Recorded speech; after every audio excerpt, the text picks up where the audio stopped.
Welcome back to We Got Goosebumps, a podcast dedicated to the landmark horror series for children, written by R.L. Stine back in the 90s. I'm your favorite closet ghost, Dylan. Haha, and I'm your favorite circus chimp, Travis. Oh, I was worried you were going to make the monkey noise, and you did. Sorry. I'm really good at it. I am really good at it. People always say when I walk anywhere inside of a place, they say, don't do it, and then I do it. And then they're always like, it is pretty good, but stop. But please stop. So, I think that means I'm good at it. On today's bonus episode, we're picking up where we left off last episode, and we're continuing with Stinetinglers Volume 2 with the stories from the second half of the book. That's right. Stinetinglers 2 Part 2. It's easy to remember. Yeah, it's two twos, but 5 stories, so that doesn't... Yeah, and it's been weird to divide these up, which means this episode's mostly me. I do love that. I just get to take it, because I can leave. Like that. No, you have to listen. Like, we have to have a leave conversation. all the time. Yeah, We could have recorded these at home, and I just edited them together. We have to be together. I said we should do that, and you said no because it does something bad for something. I don't know, but yeah, it's like, it sounds weak because we're fake laughing. We like Dylan would have probably said something funny here, and then I go, how? Is that how? Why would you? It would have been hard like to that? That? I mean, if you laugh like that, then of course people are going to realize it's fake. Yeah, that's fair. Well, we do have more books. I mean, we could talk about the cover again if you want to. Upside Down Boy. Oh, you said Upside Down Boy. Yeah, no, yeah, he's definitely upside down. Girl. So getting let's it's a girl. Let's just, is it a girl? Yeah, I remember it's from the Gnome story. I'm looking at the cover to Stinetinglers 1, and that is definitely a boy, sir. And he's not upside down. Yeah, that's the wrong book. Yeah, that's the wrong book. We're on part 2. Yeah, I mean, you're gonna need that other book. Oh, that's right. With the upside down girl. Nope, it's still a boy. Nope, that's a box of Captain Crunch. Oh shit. Yeah. Oh, yep. Right. Let's get into stories. I feel like because I do want to ask why you have a flat box of Captain Crunch, like a pre-recycled. Oh, that is a whole box. That is a 3D box. That is my bad. Isn't that a condition you can get where you stop seeing things in 3 dimensions? Yes. It's you lose your ability to see stereoscopic sight. Yeah. You can have that by losing an eye. I would have put $80 on that have been a flat box, and I'm a little concerned about it. I had so much confidence. Might have been the way you presented it on the camera anyway. That's true. Upside down girl on the cover in front of gnomes. We don't get a new cover for the second half of the book. True. It's too bad. Mm-hmm. There is some art in here though. Some like little pictures. None of them really are striking, but yeah, they're pretty small. They're just kind of little give you an idea of maybe a brief moment from each story. Yeah, I mean, Marcela Bolivar is only credited for the jacket illustration. Doesn't say anything about the person who did the doodles in the book, but anyway, we've got stories to cover. Should I just get right in? You get right in there. You need to jump right into spider salad. Oh my gosh, Dylan, have you ever eaten a spider? Not knowingly. Yeah, they say what you get about 8 in your lifetime. I think they usually say during sleep. There's actually no way they could possibly measure that, so I think that's a fake statistic. They don't have like Nielsen doesn't have like a box that people put on their mouth at night. No, counts the a spiders. Spider trap. No, that's those are illegal. Actually, I found out. There had to be some research during World War II. Somebody knows. Like just hover, but and also if you live in Antarctica, probably not as many spiders. That does bring down the average. But if you live in like where Hungry Bill lives, you're just probably just mouthful of spiders every single night. I don't know if you get a mouth because they're spiders. One of them is so big. One is a mouthful. You know what I mean? They got big. Yeah, but he's probably not climbing into a human mouth. He's probably like climbing into like a dingo mouth or something like that, or a kangaroo. Do they have smaller mouths than us or bigger? There's definitely more snout. I think they got bigger mouths. Yeah. Which I think leads to a bigger mouth. If you think about a dog, the protruded snout is making the mouth. Because I can't open my mouth anywhere near, like every time I French kissed a dog, it's definitely been a little bit unfair for the dog. Yeah. Yeah, I'd say so. Yeah. Okay.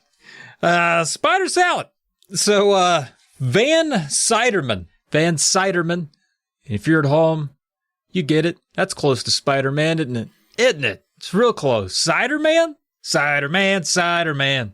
He likes to eat apples from a can. Yeah. But anyway, Van Siderman, now he wrote a report about spiders for his 6th grade teacher, Miss Macy. He's into spiders, maybe? I don't know. It's ambiguous because the very first words of the chapter say, a lot of people are afraid of spiders. And I think you start this story off thinking Van himself must also be afraid of spiders. And he's got 2 so-called friends. And he points that out. He goes, my so-called friends, Ari? I'll go with Ari. Yeah, go with Ari. Ari and Lindy Sue Moon. And the thing about Van's got a weird setup. I kind of dig it. He's got a garage that's partitioned off into this, like, what he calls a playroom, or I think his parents call it a playroom. He calls it his me cave, dude. That's where he goes in there to be me. I don't think kids need a me cave. I think that's called their bedroom, right? Why? But I guess I did worry why they let a 12-year-old have a meth lab. I did think that was weird. Yeah, basically. They're lucky. Well, I guess maybe they're not lucky it wasn't a meth lab. Maybe they might have actually wanted a meth lab versus what they got, but I don't. Yeah, perhaps. I mean, his parents built this for him. It's his own little special room. He's got a mini fridge in there, dude. He's got his own Wi-Fi. He's got total privacy down there. I mean, I think the door's got a weird lock on it, like it locks from the outside or something. I don't know. That comes up later, but the door's weird. So, I mean, I don't know. It's said a lot about the family that they, this is the kind of kid that just starts making bombs real young. So, I know I've been reading a lot of true crime lately. And last episode, I was very much... Arguably, I'm going to say it, Dylan, I care about it too much. I think you've been reading too much. I don't want to accuse you of anything. I think it's too much. I'm just saying that last episode, I might have read too much into childlike behavior, assumed maybe there's something more sinister there going on because I've been, since February, just been reading nothing but true crime and abnormal psychology books. And this one, though, 100% he's a serial killer, right? Okay, good. Okay. Yes, I'm just right. I'm right there with you. And I haven't read a true crime book in months. So I think we can come together, me as someone who is abstained, you obsessed. We're in agreement. This kid, I will say at this age, small animals are at risk around this guy. Anyway, he's got a playroom. Now, he says he uses it to escape his 4-year-old twins, Bree and Brianna. I don't know what young twins did to R.L. Stine when he was young, but anytime there's a set of twins, they're mean or annoying. So these twins, his little sisters, they never come up again, but it's just to establish that it's a private place for him, this me cave. No windows either. That really bothered me. But anyway, one afternoon, he says that he's in his playroom adding things to his collection. Never specifies that it's pogs or baseball cards or toenails. Never specifies at all. Just he's in there adding things. Trophies from his victims? I don't know. Exactly. Maybe even trophies from his victims. But he's in there doing that. And then later that afternoon, his friends Ari and Lindy Sue comes over and they want to, they're like, hey, man, what are you doing over there? And he's like, mess with my collection. And they're like, what collection? He's like, it's a secret. And then they go upstairs and they're like, do you want to go to the movies, Van? You want to go out to the movies with us? Maybe get out of here, get out of your little meth lab and go to the movies. And because guess what? The new Spider-Man's out.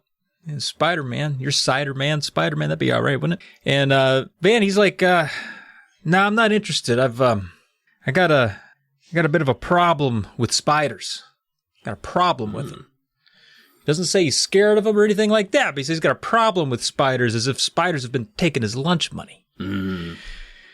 And then they try to encourage him. They're like, come on, Van, quit being a fucking pussy, dude. Come on. Let's go watch Spider-Man, all right? Stan Lee's Spider-Man, all right? You know Stan. He does good Spider-Man. Come on. And Dan's like, nah, man, I'm not going to do it. And they're like, my cousin Gabe works down there, man. We can get free popcorn, man. We can get free popcorn, Van. And he's like, nah, dude, nah, man. I don't fuck with spiders, man. I just don't do it. So then he doesn't go. They go without him.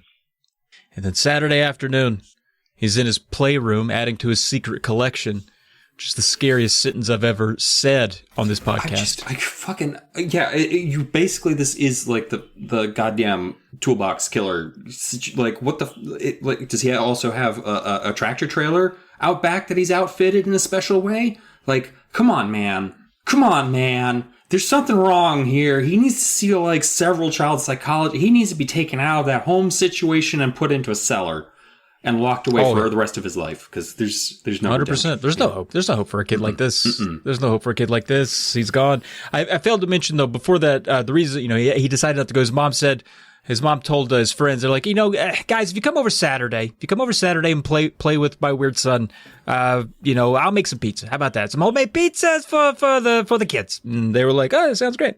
So again, now fast forward to Saturday, he's in there diddling his collection or whatever, and his friends show up and they're like, oh, hey man, can we see your place? Can we see what's going on? And then they're trying to peek through the door. And he's like, no. And he rushes them up to the kitchen. He's like, Mom, where's that pizza? Come on, let's do pizza stuff. They're trying to get into my secret place, and I can't have that. And so, let me read a little bit here. I'm probably reading what I just explained out loud. I got ahead of myself, but let's read it. Let's read what R.L. Stine says. It says, without warning, they bumped me out of the way and charged the door. Ari grabbed the doorknob and tried to turn it. He tried a few times. It's locked, I said. The door locks automatically. There it is. There's that detail. That door, it locks auto-magically. Which, boy, I don't like that part either. Like a door that locks automatically. No, it's just like when you get into a car and the handle doesn't work on your side. Like, it's that kind of situation, right? Yeah. Yeah, that's, yep. Lindy Sue stared down at me. But why? I shrugged. That's just the way I am, I said. Ari let go of the doorknob. What do you do in there? He demanded. Private things, I replied. Private things. So then, Mom took out the pizza, and over there, it was upstairs, they were up there, and they put a large wooden bowl there on the table, and for some salad.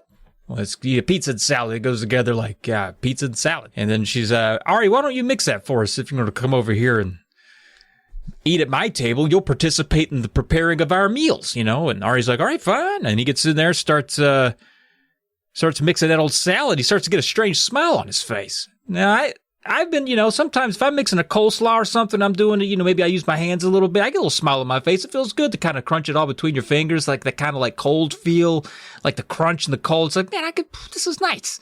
I could see it, so I'm not alarmed yet. I think he's just a happy salad mixing boy. I don't like it. I don't like it. I don't like. Am I going too far? I think I just don't like mixing things with my hands. Like I don't like it. I don't like getting dirty. Let me mix it.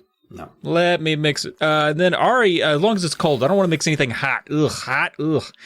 Ari filled the individual bowls with mix. He goes, here's a little bit of salad for you, and here's a little bit for you, and here's a little bit for you. Still grinning, though. At this point, I'm like, I'm not having so much fun anymore. I'm probably not grinning. No one is that excited about salad. Yeah, exactly. And then it says here, this is from Van. This is our protagonist here. He says, I'm not a salad person. I think lettuce is for rabbits. So I always try to gulp it down as fast as I can. I like the cherry tomatoes. They're juicy and sweet, but that's about all. I stirred the salad around, mixing the dressing over the lettuce.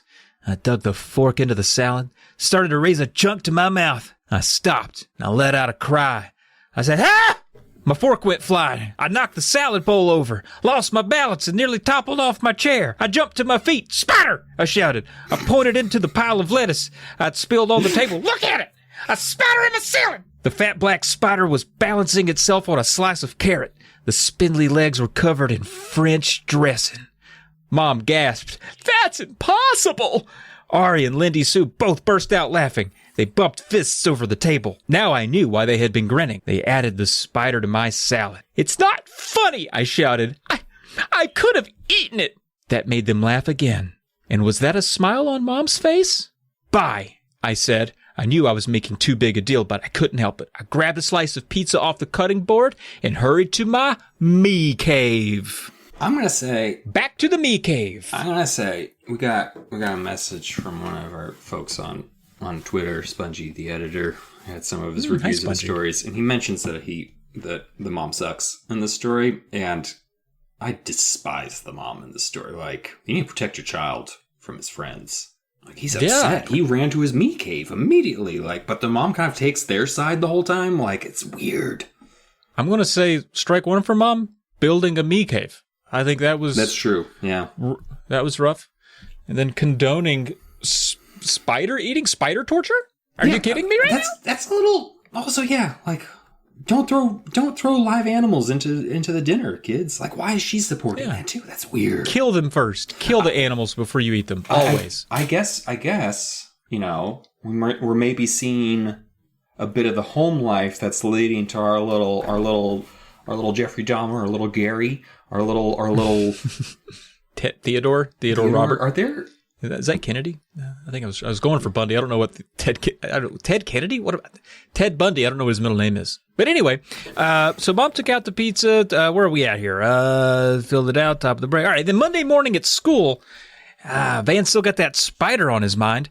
He's walking down the hall, and another kid, Dewan Gaines, who's given a full name here for this little bit he's playing here. Dewan Gaines waves at Van and says, "Hey, Spider-Man!" And Van's like, "My name's Siderman, not Spider-Man. Come on, guys, you've known me since preschool. You know it's not Spider-Man. God." And then later, further down the hall, two more kids, they say, "Yo, Spider-Man!" And he's like, I guess Ari and Lindy Sue told everybody that they made me eat a spider covered in French dressing. So then he gets to the gym, and he's at the gym there, and then someone put a big rubber spider in his locker. And then when Van screamed, because he went, "Wow, spider!" They all mocked his screams. They were like, "Wow, spider! Oh, Van, you're so afraid of spiders." And then he says, "Someone slapped me on the back." I spun around. Ari, his grin was so wide, it looked like his face might crack in half. "Spider-Man strikes again," he said.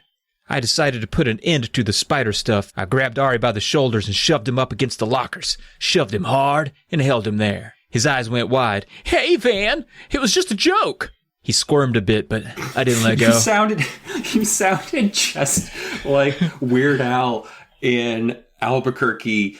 It was just like, "I haven't had a bite in 3 days. Hey, man, it was just a joke." Hey, man. Yeah, you did that voice. Channeled some Yankovic. Have you noticed the kids in this book are a little more aggressive? Worse stuff seems to happen to them than, like, in the Goosebumps books. Like, Van is, like, about to, like, you know, take this kid to, no, not Pound Town. I mean, yeah, but let's just stay away from, like, he's gonna beat the shit out of him. Yeah, he is. Yes, he is. He's definitely a kid that I'm afraid of. But anyway, he says, I pushed my face close to his and put on a good tough guy expression. "Why?" I said, talking through gritted teeth. "Why are you and Lindy Sue doing this to me?" "Well," I could see he was surprised by my anger. "You two are always my friends," I said. "Why did you decide to be bullies to me now?"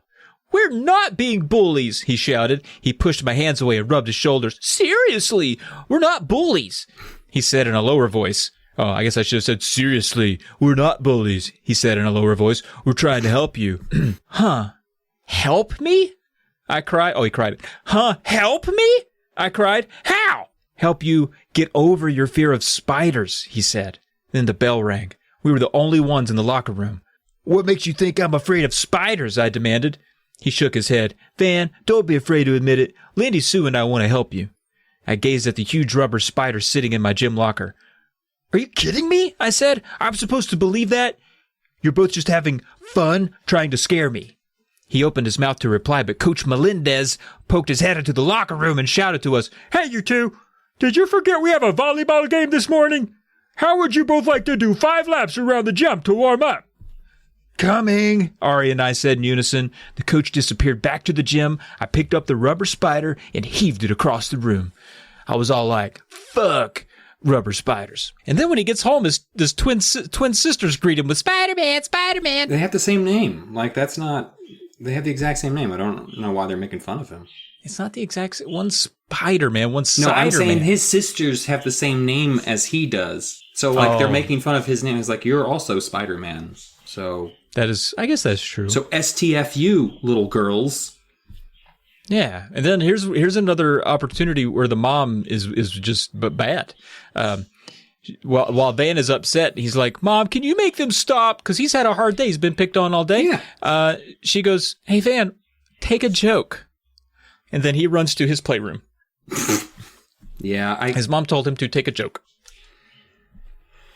He was being bullied mercilessly, and he was asked to take a joke.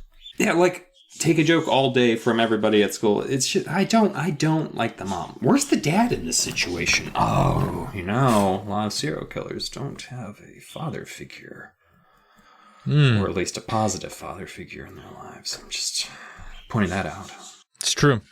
Well, at school the next day, Miss Macy tells Van that his science project should be about spiders, and that he would work, and what a coincidence, and that he would work with Ari and Lindy Sue on that, which, who arranged that? It seems like that would be the worst three people to have together, because they hate each other, and one doesn't really care for the spiders, it seems. Yeah, but this is a recent development, so the teacher's probably like, the three of them are friends. Of course I'll let them work on the project together. Little realizing the sinister turn their friendship has taken. Yeah, you're right. That's good spackle. And then, but the thing about Van, he decides to do it. He says, yeah, I'm going to do it, because I think if I do it, it will put an end to the spider harassment. Be able to show people that I'm fine with spiders, and we can all just move on. And so they meet at Lindy Sue's, and Van suggests they use real spiders. This is part of his suggestion. He's like, I think we should use real spiders for this. We got to make it real. And then they agree that Ari and Lindy Sue will gather the spiders as long as Van writes the report. Because he's a pretty good writer. He says, I'm pretty good at writing reports. I'll do that part, and you guys mess with the spiders, and we'll get on with this, and I can get on with my life. And I don't have to be bullied so much anymore because it kind of sucks. And then he does some research online about spiders, and he gets to write this big old report. And I'm going to read you what he wrote. You'll probably be surprised by this, but there are 43,000 different kinds of spiders in the world. If you are like me, when you think of spiders, you probably think about spider bites. A lot of people are scared of spiders. Many people think spider bites can be deadly. But the truth is, there are only 9 spider species that can kill humans. One of the deadliest is the wolf spider. It can be found everywhere in the world. It's called the wolf spider because, like a wolf, it can run through grass very fast, and it has a habit of chasing after and pouncing on its prey. And that was the excerpt from the book report, and then, or the spider report. And he says, I knew kids would like to hear about the deadly spiders in the world, so I wrote mainly about the poisonous ones that can kill humans. I left out all the boring spider info that everyone usually puts in reports. I wrote till midnight, 2 nights in a row. And when I finished, I read the report over carefully. I had to admit, it was pretty good. I couldn't wait for us to present our project to the class for 2 reasons. 1, I thought everyone would be impressed with my research. And 2, I hoped it would finally put an end to Ari and Lindy Sue bullying me about spiders. Or just put an end to them in general. Yeah, that sounded, again, not just vaguely threatening, but threatening. Oh, yeah. For sure. I got a few reader spots in this one, so I apologize if I'm bogarting the whole episode, but I'm having fun out here. So he gets in that presentation, and Ari's carrying a glass case with spiders in it up to the front of the class, and everyone's looking pretty impressed with it. Mrs. Macy is like, this looks like it's going to be a pretty good presentation. And then Van gets up there and clears his throat and starts to read there, and then starts the part about wolf spiders. He goes, I knew everyone would like this part. He goes, beside me, I saw Ari turn to the bookcase and reach up, but I was concentrating on my reading and didn't think anything of it. Then, all at once, the class seemed to erupt. Kids squealed and burst out laughing. The sound was so loud and so sudden, I gasped in surprise. Kids roared with laughter, and then I felt something tickle the back of my neck, and my cheeks suddenly felt prickly, and my hair itched. I slapped at it. I pulled a spider off my head. My mouth opened in a scream, but no sound came out. I turned and saw Ari grinning, holding the empty glass case in his hands. And I knew he had poured the spiders over my head. My skin itched all over. I felt the spider legs prickle my skin, my neck, my forehead, spiders scuttling through my hair, and now raining onto my shoulders. I don't know why I said the hair. Scuttling through my hair. Scuttling through my hair. And then I was covered in them. It was scuttling. I was just all over the place. And they say, Ari says, we only did it to help you. He said he shouted over the laughter that had rocked the classroom. And he said, help me? No, I protested, slapping at spiders, ripping them off my face. I ran through the laughter, out the classroom door, and down the hall. So clearly, a very traumatizing moment for a young gentleman there. Got spiders dumped on him in class. Everybody was laughing. Teacher did not step in. And he was talking about wolf spiders. He was talking about poison spiders. So he probably shit his pants. I would imagine he shit right in his pants. I hope so. Yeah. I mean, it would be my defense against spiders. I'd be like, I hope they don't like shit. Or I hope they don't like shit. That would be what I would say. That'll be my last words probably on this earth. Oh. Hope they don't like shit. And then turns out they do. I get devoured by several spiders. So back at the me cave, he could still feel the spiders all over him. And he goes, he's stewing about it. He goes, man, they didn't do that to help me. They did it to embarrass me. Yeah, 100%. Yeah, that was not a helpful thing that they did, yeah. It looked very clear to me what they were doing. And he's like, but I want revenge. But how? All I got's this meth lab and fear of spiders. There's a lot of revenge in this in this book. There is. I agree with you on that. So he decides he's going to text his friends, Ari and Lindy Sue. And he goes, guys, I want a truce. And they're like, really? He's like, yeah, let's get over this. You tell you what, once you come over on Saturday and hang out in my me cave, huh? Now, Dylan, if you just, you just pulled one over on some weird kid that you know has a private room in his house, and then you do something to him that upsets him, and then the next thing you know, he's like, hey, why don't you come over to my secret room? Yeah, I mean, you gotta suspect he's gonna try to hurt you, right? I would say, like, I'm very curious and nosy, so if I were one of those two kids, I'd be like, I kind of want to see inside that fucking room. I might not see the outside of that room ever again, but it might be worth it to see the inside of that room. I'm not saying it's a good. It's not a. It's a terrible decision. I understand that, but I still would do it. Okay, I understand the curiosity. I mean, at this point, I'm curious what's in there. What's going on in there? So he spent Saturday morning again working on his nondescript collection. Getting everything ready. For what, I wonder, huh? Something good. Something good, maybe a birthday party. Yeah. And then the kids are excited. They come over, they're like, oh, hell yeah, we get to go into our, I'm going to say not best friends. We don't treat them like a best friend, but our acquaintance's secret room. And they come over, and he pushes them inside and slams the door shut. And then I think he can control the lights from the outside, because it's in the garage. Because he's a fucking nightmare? Yeah. Yeah, he can. It's like a torture chamber. And so he can control the lights from the outside, and it automatically locks, if you remember that part. I did. And so he hears his friends inside. One of them goes, something brushed my face. And one says, something touched me. Another says, something sticky. He's like, I'm tangled in something. It's not going great in there. What could it be, I wonder? Then he clicks on the ceiling light there, and they scream, because now they can see everything, and there's big spider webs and long tentacles of hanging web. And they say, Van, please. A fat cobweb stretched out around Ari, wrapping him up. How do you like my collection? I asked. Here comes the best part.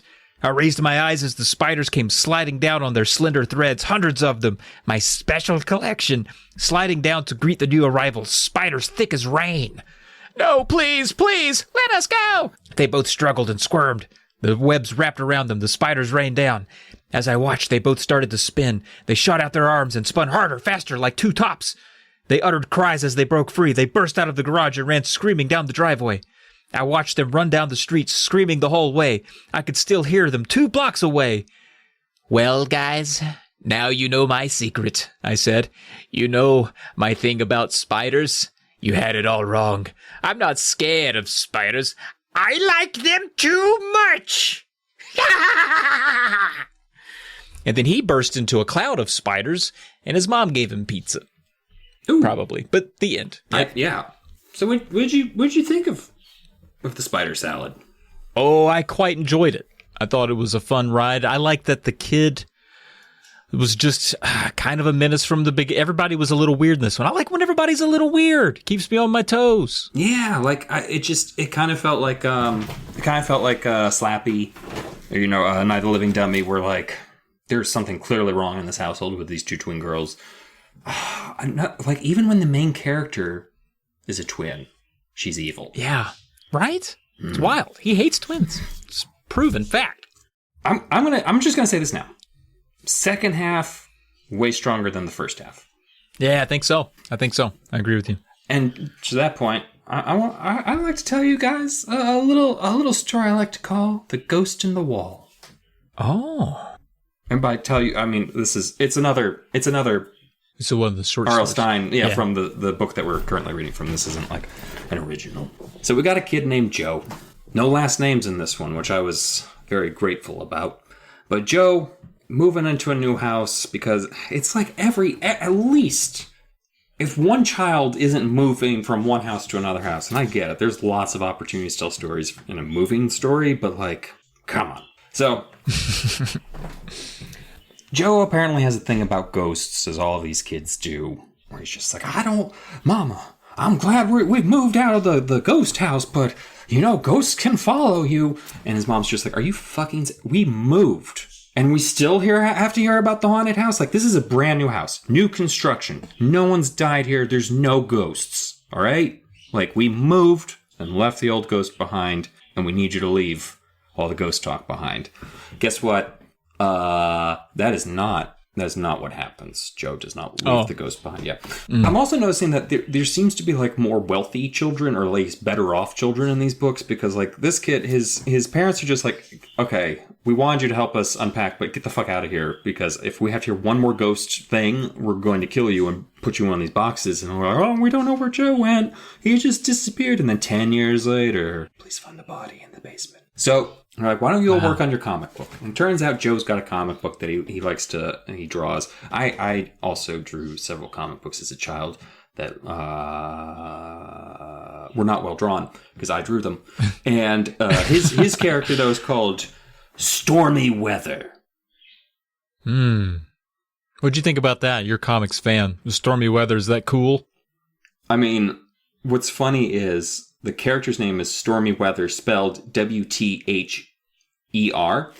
A real comic book character wouldn't even fucking care about that. Their name would literally just be Stormy Weather, like spelled like weather. They're not even going to be cutesy about like, no. I mean, they named fucking the villain Doc Ock Otto Octavius, and that was like, that's subtle. That's like a subtle name. So I feel like he didn't go far enough with the name. But it's Stormy Weather is the alter ego. The hero is Ghost Chaser, a superhero who kills ghosts, according to later in the story where we see an annoying cousin pop up. But the parents are just like, go work on your comic book. And so he goes upstairs and he talks about his new room where he's got his drawing tables all set up. And, like, it's super nice, and it's a brand new house. Ooh. So it can't brand new houses can't be haunted? They can't be haunted. There's actually a really good book from the 80s, I want to say, that's actually about a haunted house that's a brand new house and the terrible things weird. that happen. So, yeah. But, yeah. And there's a couple, dad's just like, don't touch the banister. It's still, the wood stain's still wet, and blah, blah, blah. It's great. It's just the usual family dynamics are kind of here. Like, you get little flavors of the things that you like in the Goosebumps books where it's like, oh, there's a little bit of a family. Not enough that, like, really gets you. But, like, there's an occasional, like, the dad in this book, like, makes the occasional dad joke, but not enough for me to be, like single him out. Yep. I should find at least one. Mom, our house was definitely haunted. It wasn't just creaky. I told you, the ghost knew my name. Late at night, I heard it whispering, Joe.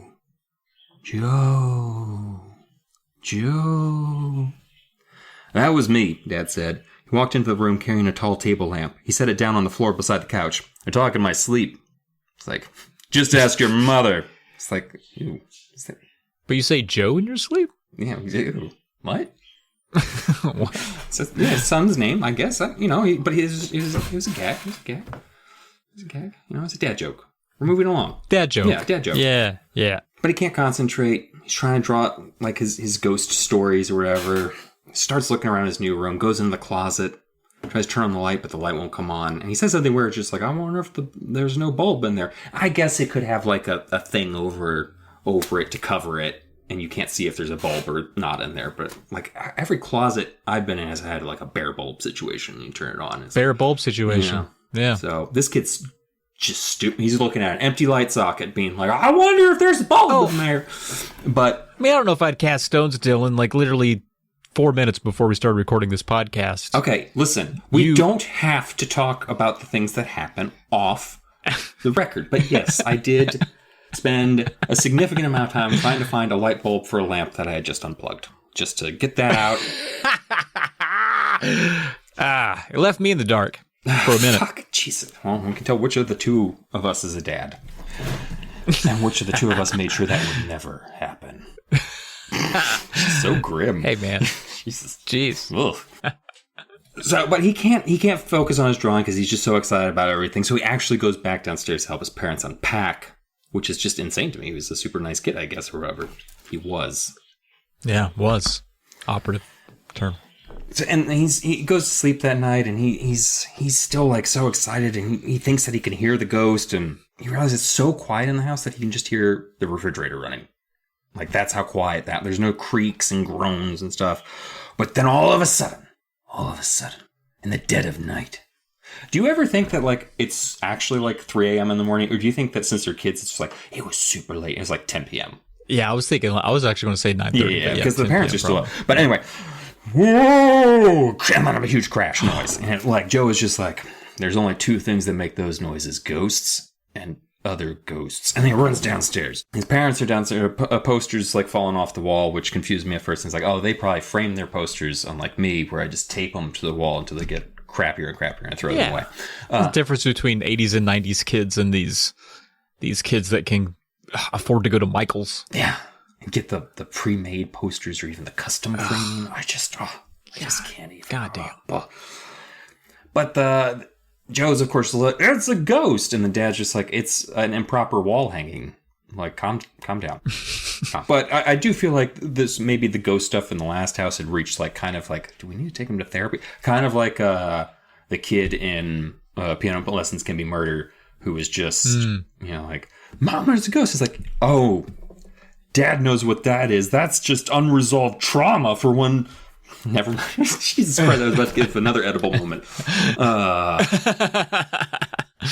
Too much true crime. Joe's like, oh, there was a ghost and knocked a poster over. And Mom's just like, go to bed. You know your cousin Mandy's coming tomorrow. I was like, there's the annoying child. So Mandy comes the next day, which I find bullshit. So apparently Mandy is brought over by her dad like during the week that they're moving into a new house. Who wants a fucking 12-year-old, an extra 12-year-old? You already have one 12-year-old. Yeah. Why would you invite over another 12-year-old and leave them for days? So I felt that was the most unrealistic thing I've ever seen. Like, what uncle was just like, hey, can you guys like watch Mandy? That did stand out to me. Like, cause like I can't right now because I'm having a normal life and you guys are moving. So here's my child. Boom. Who's about to go to camp and then Joe's parents take her shopping for camp clothes. I don't know what's happening in this household, but clearly Mandy's dad is a fuck up. Like, I feel like Mandy's dad is just such, like, he's probably in prison. Like, Mandy's dad, no, wait, he picked her back up. But yeah, he's a fuck up. Like, something's going on with his life. He probably, like sells drugs over the weekend or something like that. And so he can't have just Mandy. On the weekend. Yeah, just on the weekend. It's like, he was like, hey, guys, I gotta go to the meth lab, blah, blah, blah. So Mandy gets dropped off. And for an awful child, she's actually okay. Like, she makes fun of him a couple times, but you know what? If your cousin keeps talking about being scared by ghosts, you fucking make fun of him. Like, he fucking talks about ghosts all the time. Like, what else are you gonna be like, oh, I believe you, Joe, obviously. Like, it's so weird because you come into it from like the perspective of the kid and you know it's a supernatural universe, but like if you think about it for a second, Mandy is actually like pretty normal. What is she supposed to fucking do? Humor him about the ghost? Like, yeah, Joe, it's real. Like, Aunt Joe's mom, like, can we stop? Like, are you going to get him help? Or... So, there is a funny moment where the mom is just like, I'll tell her that you're stressed out about moving into a new house and your nerves just can't take any teasing while she's here. And, like, he's just like, okay, well, just fucking, why don't you just cut my own throat then? Because, like, that's going to happen. Like, that's not going to make things better. Mandy shows up. She's going to sleepaway camp later, and apparently Joe's parents have to supply her for that. And Joe's going to art camp, and And like Mandy's weird too, because she says like, "Are you still drawing that ghost comic?" And then later she's like, acts as if she's never seen the ghost comic before, because she's like, "Stormy Weather, that's a stupid name." So I don't like. Apparently, when she was reading it before, she did not even read it. She was just like, "Okay, whatever." Maybe that's what they were trying to telegraph there. That was confusing. Yeah, that Mandy is not like, she does not care about. Yeah. She checks out his room because she wants a tour of the house, so he takes her around his room first. She's like, "Oh, it's really cool. Oh, look at this though. Your closet light doesn't. Lots of ghosts could be hiding in that dark." And then the weirdest part comes up. She finds that one of the wall panels is loose, which, by the way, would have excited the shit. I still look for loose wall panels when I move. Dude, seriously, when you go over to someone's house and they have like a nice library, do you pull on a few of the books? Oh, yeah. Hoping that a door opens? I always do it. Oh, I definitely look for hinges and things. I'm poking and prodding. Yeah. Stealing money out of their drawers, like all kinds of stuff. You got to get the money. If they're brave enough to leave it in their drawers, it's yours. That's what I say. I say if it's in the drawers, it's yours. That's what I say. And I appreciate that policy that you have, because you are if it's fair. in the cabinet, I can have it. Although you're much less generous with your video games, because I was like, well, if it's on the shelf, I'll take it myself. And you're like, get the fuck out of my house. And I was like, okay, all right, yeah, okay. Yeah. Yep. I was like, this poking you in the back, it is my penis. But if I had a gun, it would be a gun. Mm-hmm. So anyway. She finds a loose wall panel or whatever, and she's like, "A ghost could sneak in there." And Joe freaks out. Joe's just like, "Yeah, ghost could sneak in there." It's like, ghosts can go through fucking walls, man. What the fuck are you talking about? Like, you don't need to open the. Yeah. It's not a vampire. Like, it can just go through. It's like the only thing about ghosts I know is that they can go through stuff. But whatever. She manages to freak him out with it, because apparently he's not well read on ghosts, because he's just like, "Oh, they must be like leprechauns. They got to sneak into a wall or something, and then they're in there." So they go down to the basement as part of the house tour after she's done being like, "Your room is just filled with ghost death traps." Check out the basement, and that's when they're pretty excited about the skee ball and all that shit. I'm kind of sad that Joe's not going to be around to enjoy this kind of cool house setup, because like his room's set up pretty cherry. I feel like the basement's going to have like skee ball and all that kind of shit down there, and Joe's not going to be there. Spoilers. So Mandy points to something on the floor. She's like, "What the fuck is this?" And it's just wet green goo on the floor. Now here's Mandy actually knows more about ghosts than Joe. Ectoplasm is very not real. Obviously, because ghosts are not real, sadly. Wait, I think ghosts are real. I do think that. I feel like you need this, like kids need like Santa Claus. You need ghosts to be real, and I don't know why, and it's concerning that you need ghosts to be real. I need ghosts to be real, because one day I will meet Benjamin Franklin. It's been a lifelong dream of mine, and I'll do it. I mean, we could do a seance. So he's like, an ectoplasm. Ghosts always leave ectoplasm. Fun fact, the idea of ectoplasm has been around at least since the 19th century during the spiritualist craze in both England and in America at the time. And that's when Ben Franklin discovered it. So some of the mediums... He was like, "Smell my finger."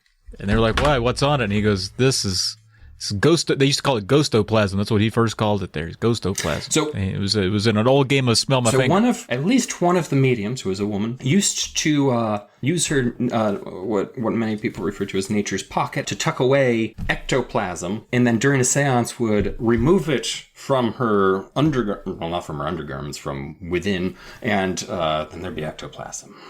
It was just a scarf. She took like, "Hey, like a silken, smell my finger," diaphanous scarf out of her vagina. And then it's like, ghosts. And they're like, true story. And then Ben Franklin popped out and was like, "Hey, can I smell your finger?" And that's how the myth began. I'm trying to teach you about history, and you're just making crude jokes. I'm trying to make some. I think it's funny. I don't know. We can move on. One of our forefathers. Okay. I'm just trying to educate people about people putting things up in their vaginas, and you're not helping. I'm sorry. But Joe doesn't believe it because he doesn't know anything about ghosts, clearly. And he's just like, "It's not ectoplasm. It's just cleaning fluid." And Mandy's like, "It's definitely ectoplasm. We know what cleaning fluid smells like. Does it smell like pine?" It's not cleaning fluid. It definitely smells like the inside of 19th century medium. But after lunch, Mandy gets to go clothes shopping, and Joe goes up into his room, and he's just staring at that wall panel, and he's just like, "I can't stand this. I'm gonna be so I can't. Oh, there's ghosts in there now. There's so many ghosts. I wish I didn't know about this." Nail it down. Like if it being loose, actually, just get a tonk. Tighten it. That's what I've always said. Yeah, you know, a good way to get rid of ghosts in your house: tighten everything. I've always said that. It's true. Like that was in the original script for Ghostbusters, but they realized that a bunch of men just doing contract work in New York City was probably not the most enthralling thing.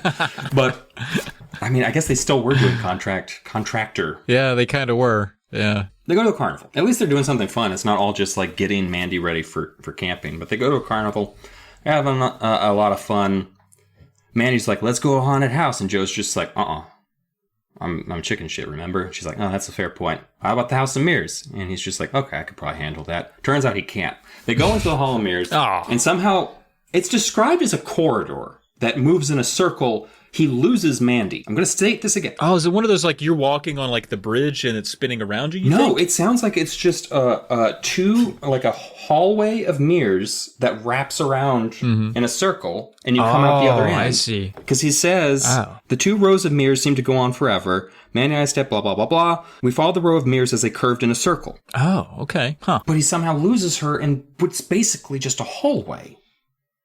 Yeah, how do you lose someone in a circular hallway? Well, I'm already spackling the thing that I brought up as a problem. The ghost is fucking with him, obviously. Because what happens is... You bring your own holes and your own spackle for said holes. So he's having a good time. He's like, I look very tall and gangly. Oh, I look tiny and small. Oh, I look like a dead-eyed face just staring at me with the eyes of the grave. Oh, it's also not moving when I move and I can't see my own face. What the fuck? Now... one mirror doing this, you're in a fucking fun house. Let's be real. It's probably gimmicked. Yeah. But then he goes to the next mirror, and the next mirror, and the next mirror, and all the mirrors just have this same shadowy face staring out from the glass at him. And there's no one behind him. He knows there's no one. So he's panicking. He's going, and he's running. Mandy, help! That's pretty trippy. Mandy! He's freaking out. He's just got the willies and the shillies. I don't know what that means. But he freaks out, and then he comes running out the exit like he probably should have done at the beginning. And Mandy's like, hey, I was waiting for you by the exit, which most people would do in a situation like this. You okay? Mandy's just like, I think I'm done with carnivals for today. And she's like, all right, that's... Jesus. But I have the feeling like going over to Cousin Joe's house is just... Because the next day she's just like, I'm going home early, by the way, so peace. Like, it's just they get home from the carnival, and Joe goes to his bedroom, and he sees that his comic has been torn to shreds, and the pieces are everywhere, and he's just like, Mandy, and Mandy's just like, what the fuck, man? Like we were together all day, literally at the car. Like, what the fuck? When did I do this? This would be too mean for me to do. This is cold-blooded. Honestly, I feel like a twin might do this, but I would never do this to you as your cousin. And Joe's just like, Joe actually seems to believe her. Like, I feel like Christy would have just destroyed Joe. Yeah, I think so. Or the evil one, whichever one of the 2 twins was actually the one who's just like, yeah, I basically ruined our relationship with our parents for a prank. You're welcome. She's like, Jesus Christ. Christy and whatever.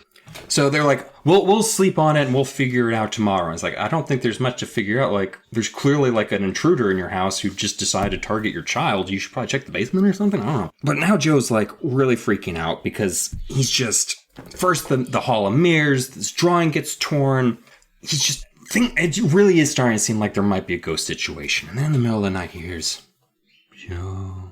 It's just like, oh God, Dad saying my name in the middle of the night again? Because that's kind of weird, right? Mandy's she's in a guest room, like, right across this house is fucking huge. Like a half-finished basement, like a guest bedroom, a bedroom for a child that's too big. I mean, is there something about the size of the house that can just make a house more haunted? Doesn't matter if it's new. You don't see a lot of haunted double wides, I guess, is my thing. You're not getting a whole lot of... like, kind of like a ghost trap, like a ghost is just flying by, and then, like, because it's a bigger house, it's just like, thunk, and just hits the window like a bird, basically, exactly. And it's now stuck. And she's like, God damn it. I just got out of the last house. Exactly. They have to wait for the house to be demolished. It's such a pain in the ass. Like, I hope someone burns this. love that. That's why they haunt houses so much. It's because they want people to, like, destroy this fucking house. I need to leave. And they're just like they're just trying to get someone to tear the house. That's a great theory. I think that's how ghosts work. I'm bought in. That's how it works. Man, thanks. Doesn't that explain everything? Like, some of the ghosts are trying, like, God, you have great spackle. trying to do it nicely, and they're like, please set my soul free. They're like, oh, do you need to be buried? He's like, no, fucking burn the house down. Like, just... And then there's the other ghosts who are like the ghosts of murderers, who are just like, the only way I could do this is if all the walls bleed. And it's like, okay, Dave. Dave has been a ghost for a very long time, and he'd like to be done now. So he's having his little panic attacks, and like he just finally just like goes back to sleep because he knows, like, the voice stops, and he's just like, I can't fucking deal with this anymore. He even opens up the wall panel to take a look and see if there's anything in there, which is pretty fucking brave. Like, he legit thinks there's a ghost in there, and he, like, actually peeks his nose in there. In my case, it was 70s porn. When I looked, and there's a loose panel. I pulled it back in my house. It was 70s porn, 1978. Same year my mom and dad got married. So he probably was like, down with this, going to tuck this away for a future generation. Or was hiding it from your mom because he's like, shit, I brought this with me, and just, like, tucks it into the house, like, just immediately. That's a good point. You're right. I don't know why I rolled out that my dad jacked off when I was alive, but I know he did. No, he didn't. No, once you were born, his penis fell off. It's fine. Now I know what he did it with. Man, I've learned so much tonight. Thank you, Dylan. Like, Carry on. So this porn, was it something like, was it a specialty magazine? Because now I want to know if it was like, was it big busty bushes, or I think it was like Playboy or something. I was really hoping it could just kind of your Disney, Not, yeah, like the centerfold is just a lady looking indecent. Yeah. You know, it's nothing. Yeah, she's not getting raw dog. Or looking from decent 6 Men at the same time. Like, no. Or the big busty bush. Just no bush. No, lots of bush. Yeah, actually. It was 1978. That's what I remember most. Nothing but bush. Yeah, it was basically a PG-13 magazine. Are they all wearing furry under? Oh no. A lot of tits and fur panties. I tell you, I'm not. I'm gonna be honest with you. I do get sometimes a little jealous. I'm not caught in a situation where I need this kind of modesty, but like, I'm a little jealous that ladies get a little extra modesty if they have enough hair down there. They can just be like, I'm still wearing pants. So I don't know whatever else to say. It's like, are you? Are you? I couldn't do that. You'd know immediately. It's like, Dylan's wearing fur underwear, but his zip's down. Zip is down. Oh, you're going to find this hilarious when all of this is in the episode. I love it when you have to listen to the episodes I edit, because then I get messages from you where it's just like, I'm going to take this out. I'm going to go ahead and make a call on this. I don't even know if you're at your computer right now, but it is gone. I'm like, no, you're going to leave in lickety split because you put it in the script, Travis. So the next day, Joe looks rough. He's like deathly pale. He's got bags under his eyes. He just looks, I guess, haunted would be the expression there. Mandy's like, whew, I'm going home. I'll see you later, Joe. Looks like you had a rough night. Bye. Because Joe's just like, it's you, isn't it? You're the ghost. And she's just like, I can't fucking spend another night of who's the ghost? Are you the ghost? I feel like he probably does like witch tests and stuff, and like just tries to like, if you float, then you're not a ghost. And she's like, that's witches, and stop. So Mandy goes home. She's super happy about that. Joe is still just like on the knife edge now. They're still moving stuff in. They're moving the big stuff in now. They move in the piano. There's a funny little moment where he says that the movers were super patient with his mom, while she's like, maybe over there. No, over there. With the piano just like sliding all over the living room. Goes back upstairs at his drawing table, and he's like, oh, is the water running? And he like runs in the bathroom, and this was the biggest nightmare in the whole book for me. Just flooding. Like all the faucets are running in the bathroom. The tub is overflowing. Huge puddles of water. The wet bandits. Joe freaks out. He's running around the house. Mom and Dad! Like he's lost in a hallway or something. But then he remembers that Mom and Dad aren't home, and then he hears like the piano starts going, as if like someone just going like Dr. Shock, whatever, is just like just like shriek, and just slamming his hands on the piano, and he's just freaking out. And then the security alarm goes off too. Oh man! And he's losing his mind, and like so, like there's lights flashing. The whole like windows are opening and closing in the living rooms like without being seen. Have you seen The Entity? You probably haven't yet, but like that.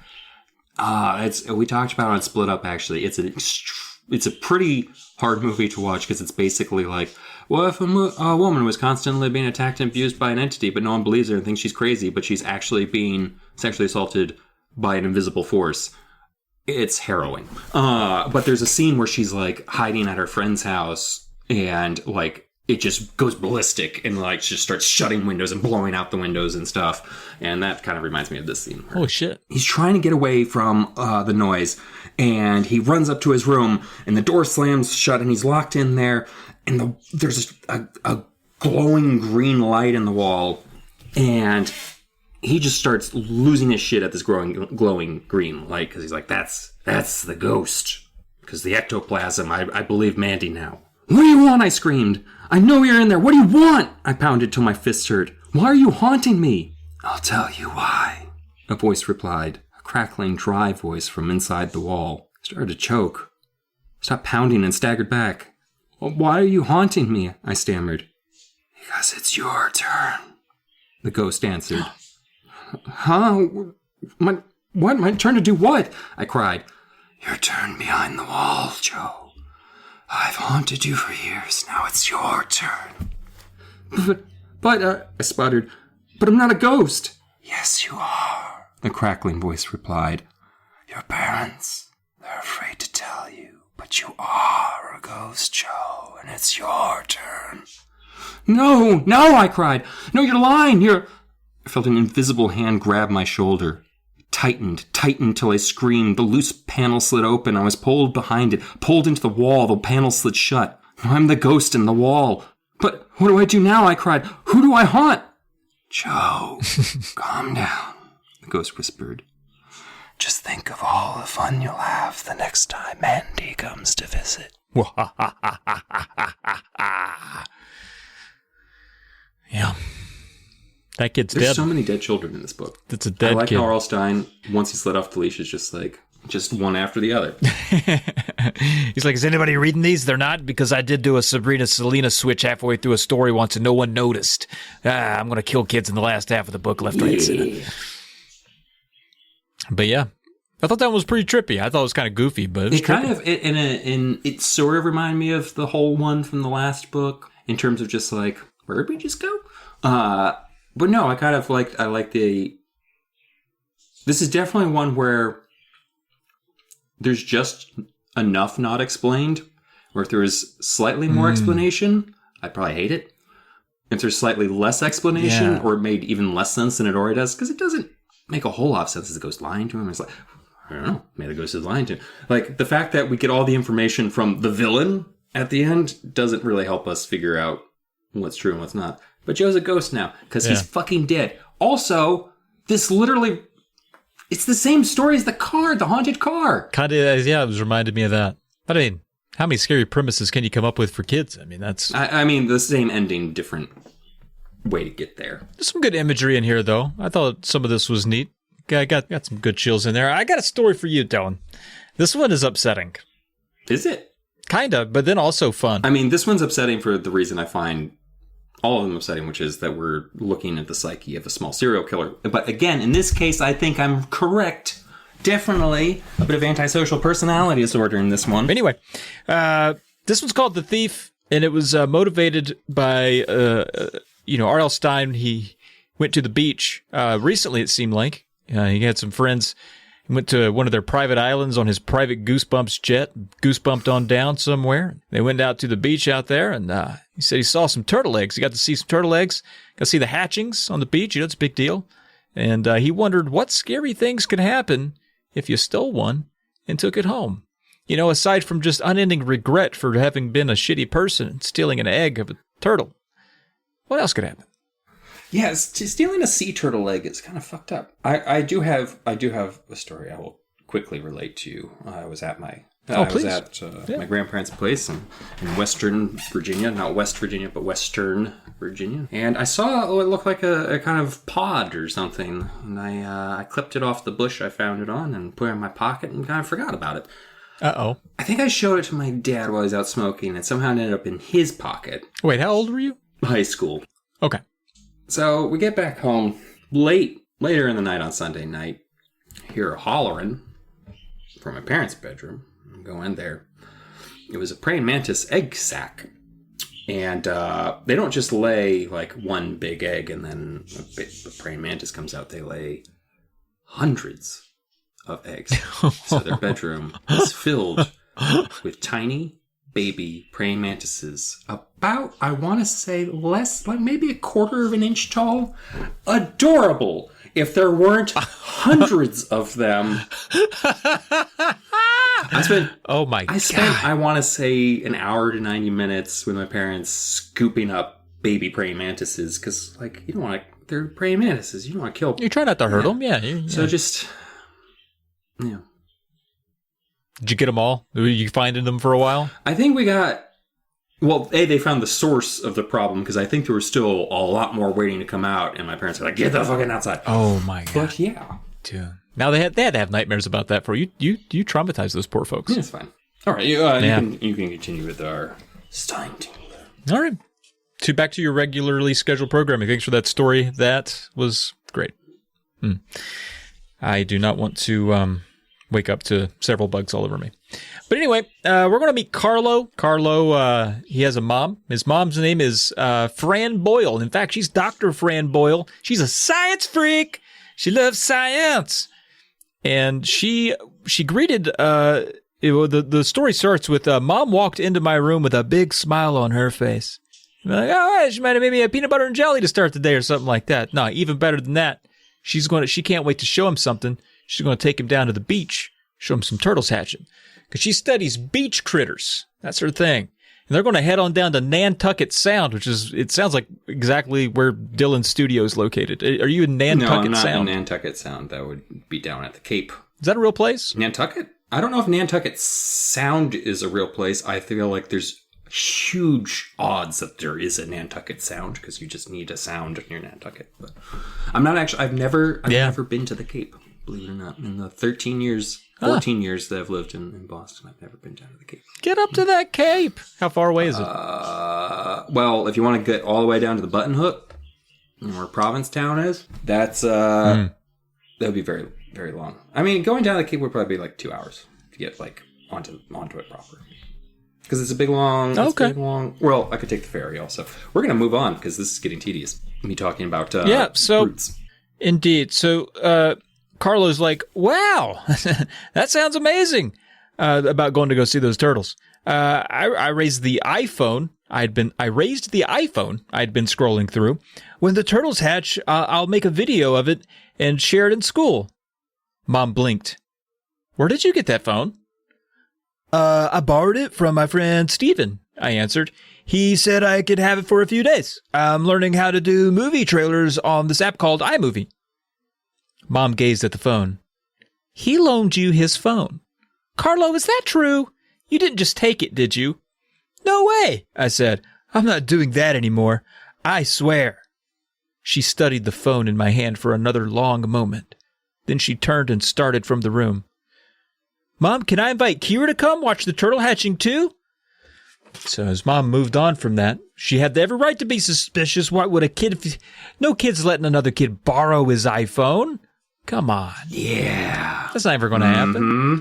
They're not going to part with their devices. It's fascinating when he meets Kira, because Kira's reaction to Carlo reminds me so much just of all the times you hear interviews with like a serial killer's friend, and they're just like, yeah, I mean, he would do weird stuff occasionally, but like, I mean, he seemed like a good guy. You just couldn't leave your stuff around him, and you just walk off with it. Like, it's just the weirdest shit, man. He'd occasionally break up our Xbox sessions to go murder a sex worker, but he always came right back. And I don't know, I never suspected him.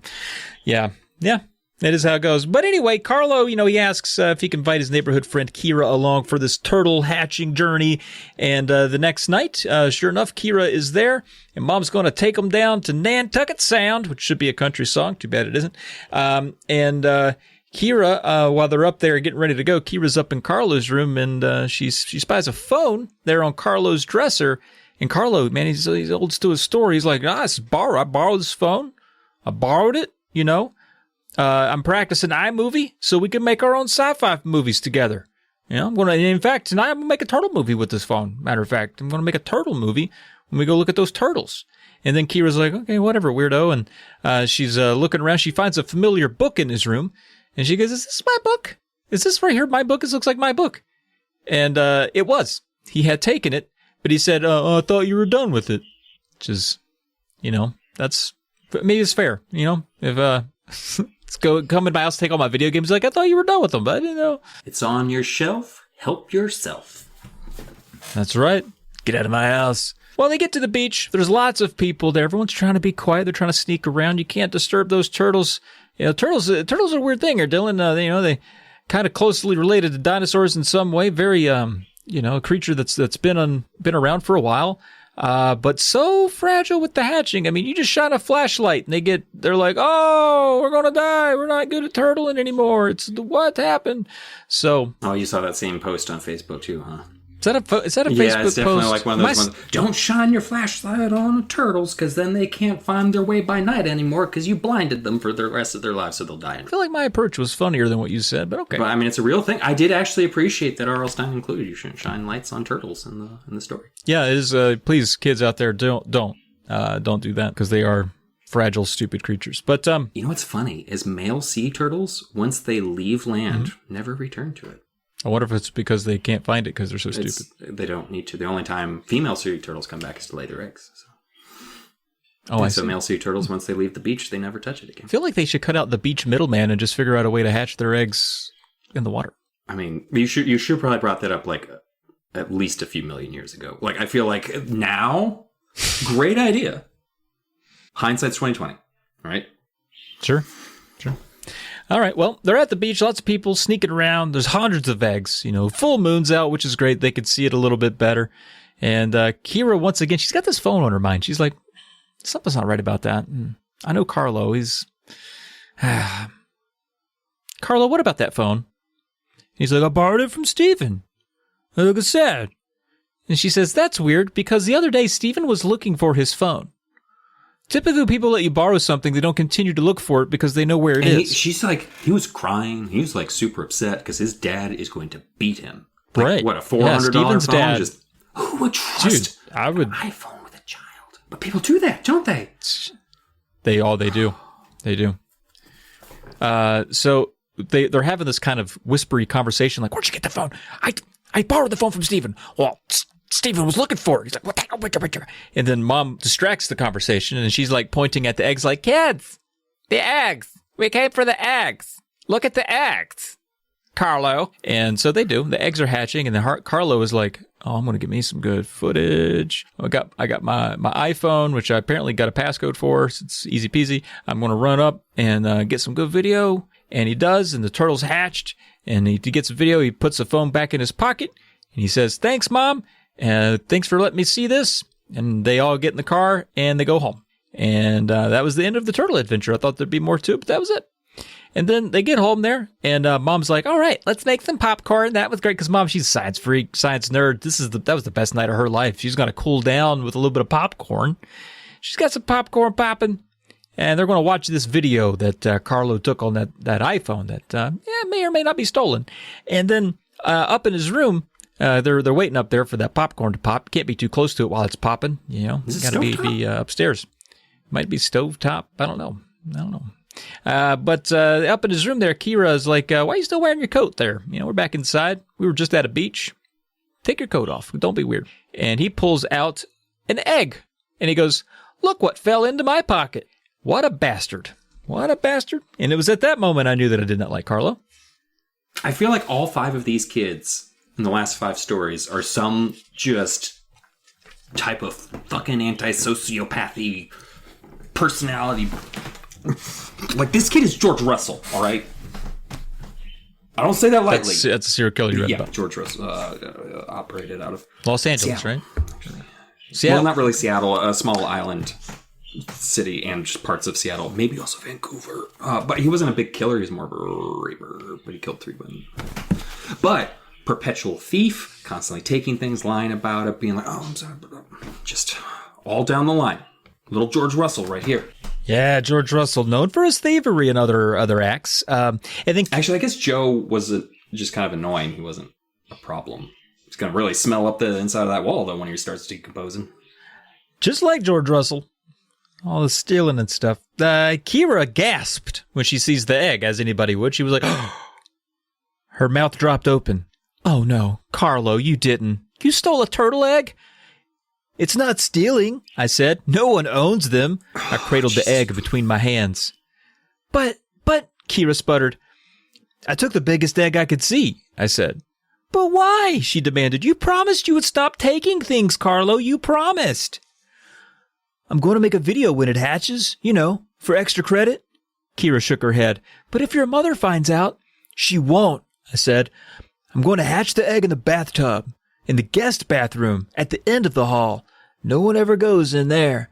I got that rich white privilege. We got like 9 bedrooms and 14 bathrooms in our house. It'll be fine. We could probably hide a turtle here for a few years. Yeah, the fact that he had to specify which guest room, he's like, I'm going to put it in the guest room. No. The one at the end of the hall with the attached bathroom. It's like, fuck you, kid. Yeah, seriously. But Dylan, next time you stay here, you can stay in the fourth guest bedroom at the end of the hall on the left. Next time you come. Just letting you know.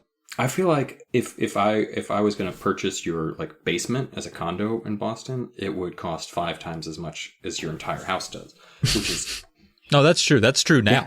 Oh yeah, 100% now. It costs. Yeah, I do live down there. Anyway, she no one ever goes in that bathroom, so it'll be fine. And then Carlo says, I rubbed the smooth shell. It was heavy, heavier than a normal egg. And it felt warm. I shook it. Why would you shake it? He shook it. I shook it. I could hear something bouncing inside. Why would you shake it? Hey, don't shake that. Because he's a fucking sociopath. Come on, man. This one I'm right about. Thank God Kira's there. Spider-Man and this kid are definitely trouble. Oh, dude, if they get together. Well, one of them's not going to be around. Stop that, Q. I say that like I took care of him. Yeah, you did say you. Don't worry, I killed the You job. answered the call. Yeah. No, I answered the ad. It was just on Craigslist. They weren't, Stop that, Kira cried. Stop shaking the goddamn egg, you psychopath. What are you doing? What are you trying to do? She actually says. Just testing, I said. The baby turtles need water, Kira said. They need to be outdoors with their mother turtles. You can't. I waved for her to follow me. Holding the egg carefully in one hand, I led the way to the guest bathroom at the end of the hall. Oh, fuck you. I clicked on the light and handed the egg to Kira. Then I leaned over the tub and started the hot water running. I waited till about an inch of warm water covered the bottom of the bathtub. Then I turned off the faucet and held my hand out for the egg. Kira dropped the egg into my hand. This was a lot. We didn't need this orchestration. But, this isn't right, Carlo. How do you know? It's a science experiment, I said, just like my mom does. I lowered the egg into the water. Then I stood up and dried my hand off on a towel. What if the turtle hatches during the night and you miss it? Kira asked. Are you going to stay up all night to watch it? I shook my head. I'll leave the bathroom door open. I'm a very light sleeper. I'll hear the egg cracking if it hatches, he says. He said, I'll hear an egg cracking because while I'm asleep. I'll wake up, I'll be like, was that an egg cracking? And I'll go in there and look, and it'll be an egg cracking. Kira opened her mouth to speak, but mom's shout. I rolled my eyes when I read that, and just the way you kept saying it, it's just like, yep, fucking kid. That's how it felt reading it. Yeah, it's like, Jesus Christ. But mom's shout from downstairs interrupts this whole thing. And, come on down, you two, your popcorn's ready. So we can come down here and watch that movie. Is their mom 1,000 years old? I know. I made her old. I don't know why I made her old all of a sudden. She's a very smart, accomplished woman. We turned and started down the stairs. What were you two doing up there? Mom asked. Science, I said. Turtle hatching was so exciting. I wanted to do more science experiments. It was inspired, which is great. You want the kids to be inspired, not expired. But so one big thing, that's probably just a writerly, didn't look into it. Sea turtle eggs, I looked it up. I didn't know this off the top of my head. Sea turtle eggs are leathery and have a frail, papery shell. Like if you pick up like a reptile egg, and I do know this, like they like dimple, like they're not hard shells like on chicken eggs. So if Carlo had spent any time actually paying attention to anything his mom actually said about her job, he would know what he picked up was not a sea turtle egg immediately. Yeah, because it withstood being in his pocket. Yeah, he would like it made it home. He shook it. So he's clearly just the worst. Just the Dumb psychopathic child. Yes, indeed. Well, the turtles do not hatch that night. The next morning, Kira appears out of nowhere. She's very curious. She's asking about the egg. What about the egg? She probably said it like that. And he's like, nothing yet. Still just sitting in there like an egg. It might be because I shook it, and maybe I murdered it. Who knows? Mom overhears, and she's like, what about that experiment? What are you talking about? Your experiment? And they're like, hey, it's top secret, Mom. And then, here we go. Also, this reminds me of like Dahmer's science experiments. Like, same level of grasp of science. Like, if I take an egg and put it in the water in the tub, it'll make an animal. Right? It's like, does he change the water regularly? That's like, true. The water is going to get cold pretty fast. Like, that's not... There's a lot of, it needs spackle, but I don't think we're going to give it any. I think we're going to move on. But the turtle starts to hatch, sees, oh, wow, I cried as a leg poked out. Oh, wow. Is that a leg? I raised the phone to my face, set it to video, and pressed the start button there. And crack, another leg appeared. The two legs wiggled in the air. Kira and I squinted hard at them. They didn't look like baby turtle eggs. They looked like smooth pink sausages. This is awesome, Kira cried. Now she's on his side. She's like, this is great. I love a good pink sausage. Is this a Vienna sausage monster? This is great.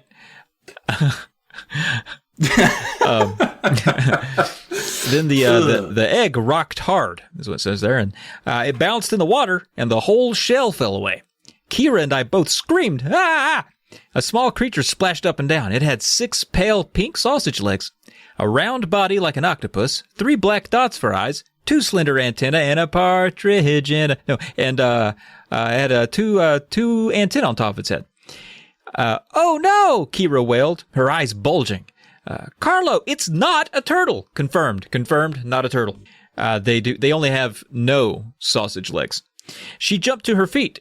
We both stumbled back from the bathtub. The phone fell from my hand and clattered over the tile floor. Oh, goodness. The 3 dots on the creature's head kept blinking. The 2 antennae waved rapidly from side to side.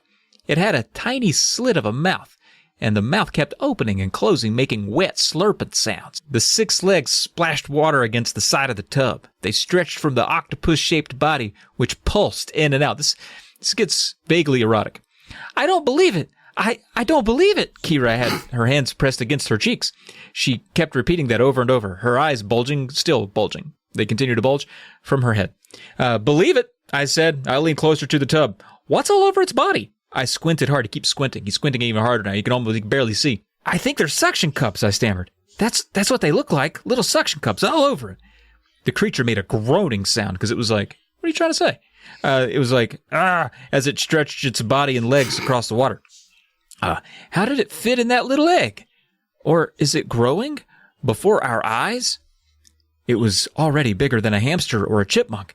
Maybe the size of a seagull. I like that for reference. Maybe the size of a seagull. Kids, seagulls, you know how big they are? Also, a seagull's are fucking big. Like a hamster is like that big. A seagull. Yeah, you could have gone with like rat terrier. You could have, it's big as a seagull. Visual. Kira and I both gasped, as we kicked it in the hard. We kicked the sides of the tub hard. What did we kick here? Kira and I both gasped as it kicked. Okay, it kicked hard at the sides of the tub, sending water splashing over the edge. I just wanted the kids to just start kicking the creature.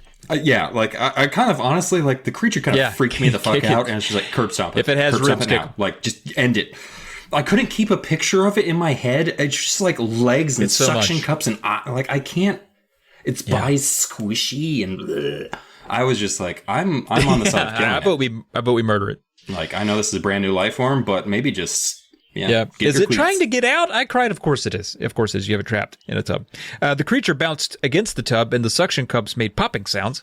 The slit of a mouth made spitting noises. So a lot of sort of a cacophony of great sounds there. And Kira says, "What is it? What is it?" I've never seen anything like it. I replied. It's like out of a movie or something. She stammered. Why did you do it, Carlo? Why did you steal the egg? I shook my head. I don't know, I stammered. Just for fun. I picked this egg because it was a little bigger than the others. With a hard splash, it pressed its body against the side of the tub. The suction cups made popping sounds as they stuck to the porcelain. Then the 6 legs pushed the body higher. It's going to get out, Kira said. She gave me a push.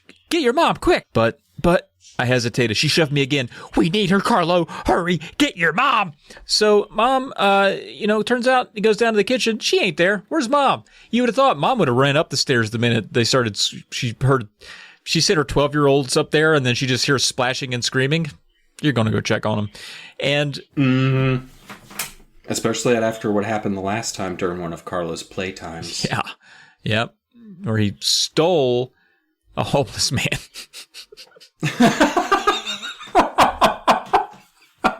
And tried to wash him.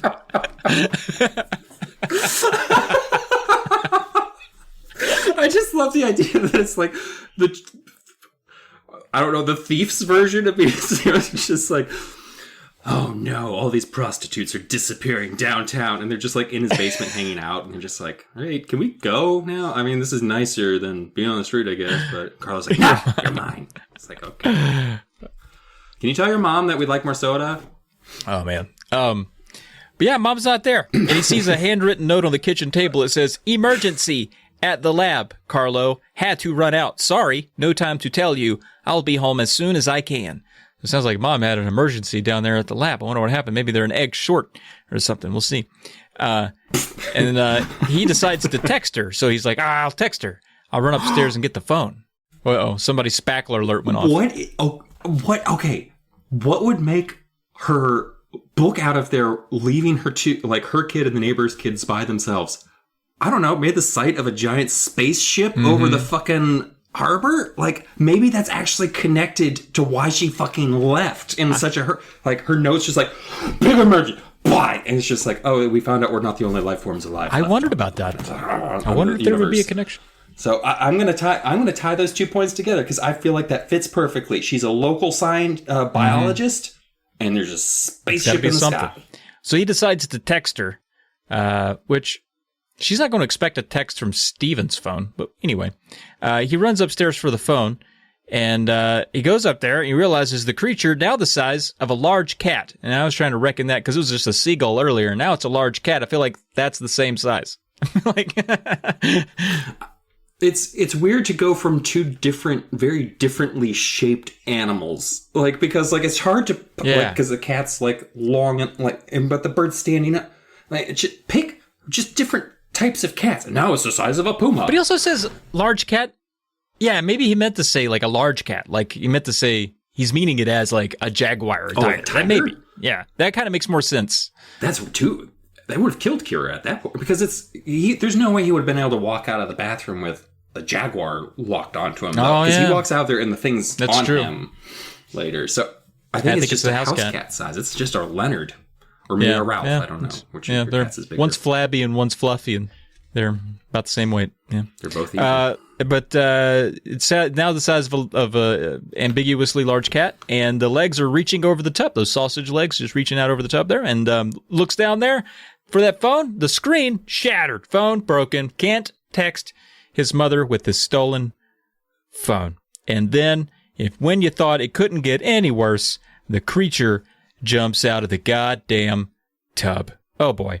The body plopped wetly on the tiles, then bounced back up on 4 of its legs. The 3 eyes gazed up at me. Let's get out of here, Kira cried, tugging my arm. We can lock it in the bathroom till your mom gets home. And Kira wants to run, and Carlo hesitates.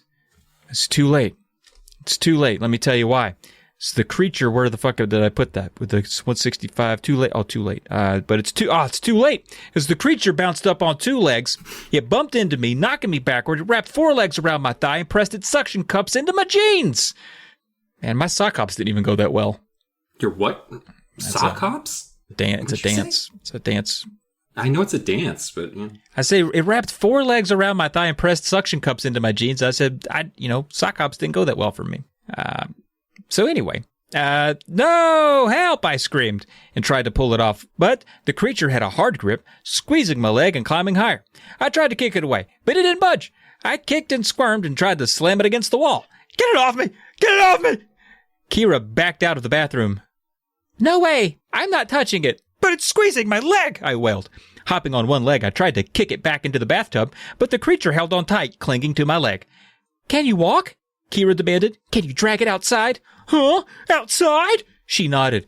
If we can get it to the pond at the back of your yard, maybe it will swim away or something. Swim away in a pond, Kira? It's a pond, Kira. It doesn't swim away in a pond. It would just get in the pond. There's no swimming away once it's in the pond. What's the pond? It's not a tributary.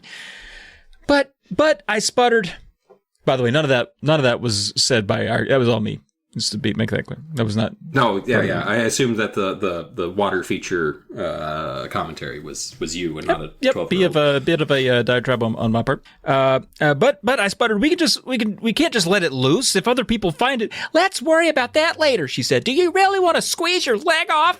The suction cups made popping sounds as the creature inched upward toward my waist. Okay, I said. I'll try to walk, but it's heavy. It already weighs a ton. Ouch! It bit me. I like that it bites him mid-sentence. So the creature's now bit him. He's dragging it outside toward the pond. I don't know how big a pond can legally be. I imagined a koi pond out back, and that wasn't going to do much. But he goes toward a nondescriptly sized pond, and a large creature steps in the way. All right, not the one that's on his leg. Another creature has entered the fold here, steps in his way, and it's a large 6-legged monster, 12 foot tall, legs wide as tree branches, nondescript sized tree. Who knows? Could be a dogwood, could be goddamn redwood, sequoia. Who knows? He says 2 arms shot out and removed the smaller creature from Carlo's leg. Does him a favor. Thank God. That thing was about to kill me. Hi, my name's Carlo. But then it tucks it into the belly of its pouch like a kangaroo. All right. Kangaroos referenced earlier. We're unsure about the mouth size. Write in. Give us an email. Let us know. Carlo and Kira stared, paralyzed by fear. They're like, holy shit, what just happened? And then a large creature reached out and shoved a pill into Carlo's mouth. It's strange. And he comments that it tastes sour. He says, it's sour tasting pill. Not, the taste of it, not something I'm worried about, to be honest. But he comments says it's pretty sour, and Kira's like, I'm sour too. And then it turns out there's a language pills. A little bit of babble fishing. Language pills, said the creature, and he says, this is so that we can communicate a little bit here, because we're having a hard time talking to you guys. You seem upset. And then the creature says, you shouldn't have stole my baby. That's what the creature said, Dylan. Word for word. I lost my place in the book. I'm vamping a bit, but it's what it said. Should have stole my baby. Should have stole my baby. And then the creature growled. I'm gonna wrap it up here. The creature growled. After I came to Earth, it said, I hid my baby's egg in the safest place I could find. I hid it with all those other eggs so no one would ever discover it. You're from another planet? I stammered. The monster's growl shook the trees. Do I look like I'm from Cincinnati? It made a joke. We didn't know, Kira said. When Carlos stole your egg, he thought it was a turtle. Please accept our apology. Are you going to let us go? I asked. The monster made a rumbling sound. Let you go? I can't. What do you mean? I shrieked. 2 arms reached toward us and wrapped around Kira and me. The arms pulled us to the creature's sides. Its heavy footsteps flattened the grass as it began to walk, carrying us with it. You must come with me now. At the far side of the pond, which is a small pond, this is probably like 10 feet away, I saw a tall metal structure. It looked like a 20-foot-tall trash can. A door slid open on the front. It's a spacecraft, Kira muttered. No, you can't take us, I cried. You can't. I tried to squirm free, but the creature's grip was too tight. Please don't, Kira and I both screamed, but the big creature shoved us both through the open door of the spacecraft. Then it moved quickly to block our way out. Nothing personal, it said. Huh? I cried. Nothing personal? What does that mean? Where are you taking us? Why? Just doing my job, it answered. Your job, I said. What is your job? I'm a thief. The creature was the thief, stole the children from the planet Earth. No one gives a shit about Steven's phone. It's broken. Sorry. I didn't expect Steven's phone to be a call. I was just upset for Steven. He got his phone stolen. It's broken in someone's house. No one's ever going to know it was his. He's never getting that back. No, he did tell his mom it was Steven's phone. That's true. He might get it back. It's going to be broken, though. I mean, everyone's going to be talking about the fucking giant spaceship in the sky. Yeah, it's true. Steven's going to be like, I wish I could have taken a picture of my phone. Oh, Steven. He's the real loser. Well, Kira's the real loser in all of this. Jesus Christ. Jesus. That's the real... Honestly, I like the fact that Kira got taken too, because it makes the ending a little more fucked up. Like, who cares about Carlo? Like, Kira was doing her best to do the right thing. But the fact that she got took too is... Tough stuff. All right. Hit me with a bad birthday party, if you don't mind. Please. Hit me with it. So I'm going to read the opening because I want... This does sound like a very bad birthday. This was... the story was inspired, of course, by a real bad birthday that R.L. Stine had. And he does... I don't think did we mention it this time? But like all the stories have a little intro from R.L. Stine explaining where he got the idea for that particular story. When I turned 10, I had a very bad birthday party. My mom burned the cake, so we had to have cupcakes from the supermarket. 2 boys from my class got into a fight, and they both ended up with bloody noses. 3 of my friends said they were sick and couldn't come. I'm just doing a voice from The Sopranos now. That's what I'm doing right now. Fuck it. And then my cousin Stanley thought it would be funny to give everyone a scare. He pulled a black wool ski mask over his face and climbed into the house through the front window. Everyone thought he was a robber. Terrified kids went screaming out of my house. That was a bad party. I remember it when I wrote this story about an even badder party. And to be fair, that is true. This is... this is amazing. The implication at the end of the story is amazing. I can't wait. I'm so excited. Also, I didn't notice the names in this until after, like, just now. But, like, I need to pay more attention to the names because R.L. Stine is always making terrible jokes with the names. But we're introduced to our good friend, Jimmy. So Jimmy is in class, Mr. Trevor's class. I don't even know what kind of class it is. But it's Friday afternoon, and it's the last class of the day. That's all that matters. And so Jimmy's wicked excited. Bell rings. He's out the door. And he sees a guy he knows from class, LaShawn. And he's just like, hey, man, wait up. And he says, like, oh, they like to make each other laugh in class whenever it gets boring. But he'd like to actually be, like, friends outside of class with LaShawn. But he goes up to him, and he's like, hey, I've got this new game, Morbid Fantasies. I'm only mentioning the name of the game because he says it. Yeah, a lot. Literally 17 times throughout the thing. Because it's not just, it's a franchise. Yeah, do you think it was like riffing on Final Fantasy and just something creepy? Morbid Fantasy. No, because it's a comic book, too. Oh, that's right, yeah. Yeah, so I don't know if it's a specific thing he's trying to riff on or not, or if he's just like, I wish Goosebumps had a major movie coming out right about now. He's like, so you want to come play the game? And LaShawn's just like, no, I have a thing. I got a thing. And you can tell that even Jimmy knows at the young age of 12 that when someone can't come up, oh yeah, I have a thing, they're fucking lying to you. They don't have a thing. And then as he's walking away, LaShawn answers his phone. He's like, yeah, I'm not doing anything. What's up? Want to hang out? Cool. So like, got him. So Jimmy's a little bummed out, but then he sees Maria Handy. She's the equipment manager for the cheerleading team. He's had a big crush on her since 4th grade. He runs over there. He's like, hey, Maria. And she's just like, Jimmy, how are you doing? He's like, hey, do you need help? I can help you. Cause she's like carrying these big old bags. And she's like, no, I've got it. I'm herniated already. Just give me the fucking bag. Jimmy, I'm good. So clearly something's going on with Jimmy. Jimmy's not well liked. They're like, but there's something going on with Jimmy. We know something's going on. I mean, yeah, there seems to be a natural revulsion towards him that's happening. Yeah, and he also talks about how his eyes are sensitive to the light, and he's wearing sunglasses like whenever he's outside. And so we're just like, all right. But here's where I'm stupid. This is where I should have just immediately picked up what was going on, and I did not, and I'm embarrassed.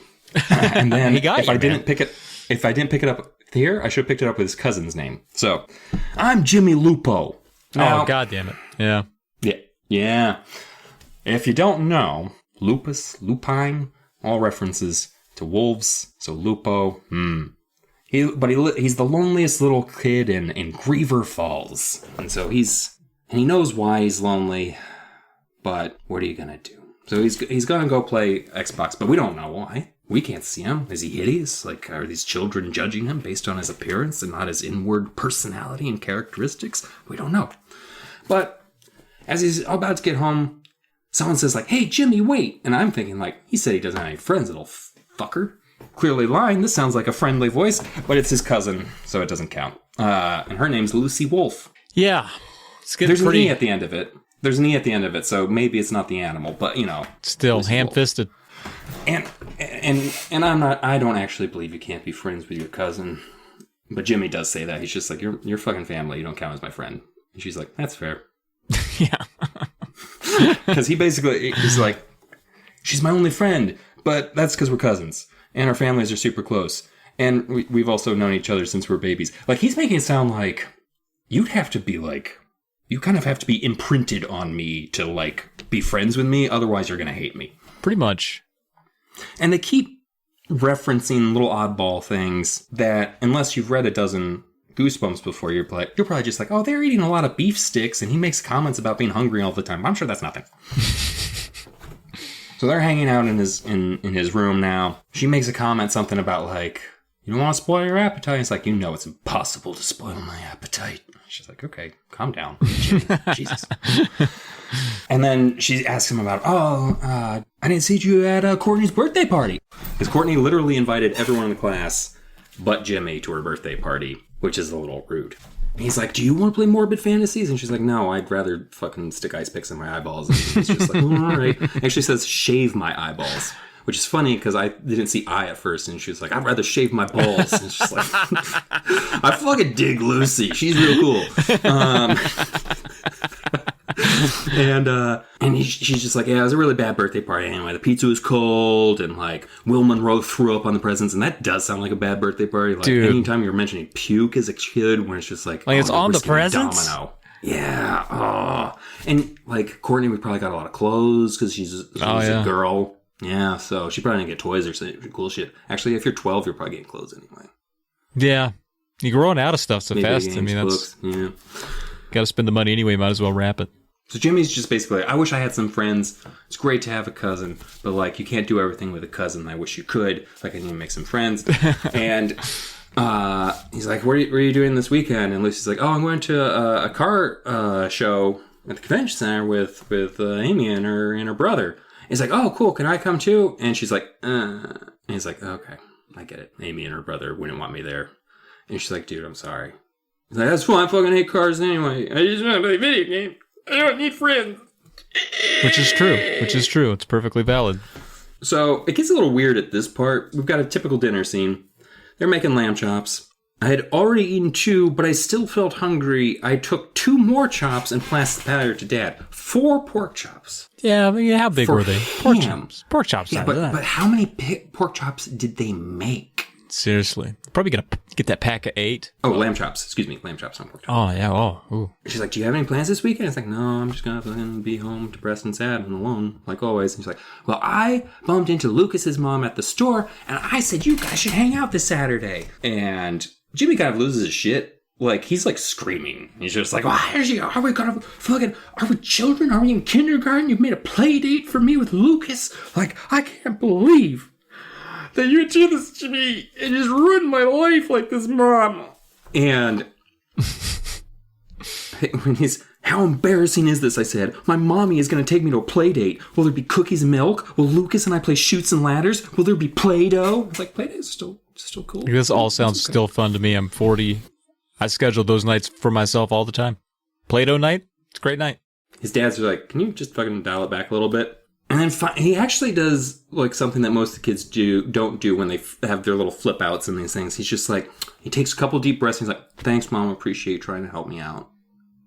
And Dad, here's the other moment where he's just like, there's something fucking wrong with this family.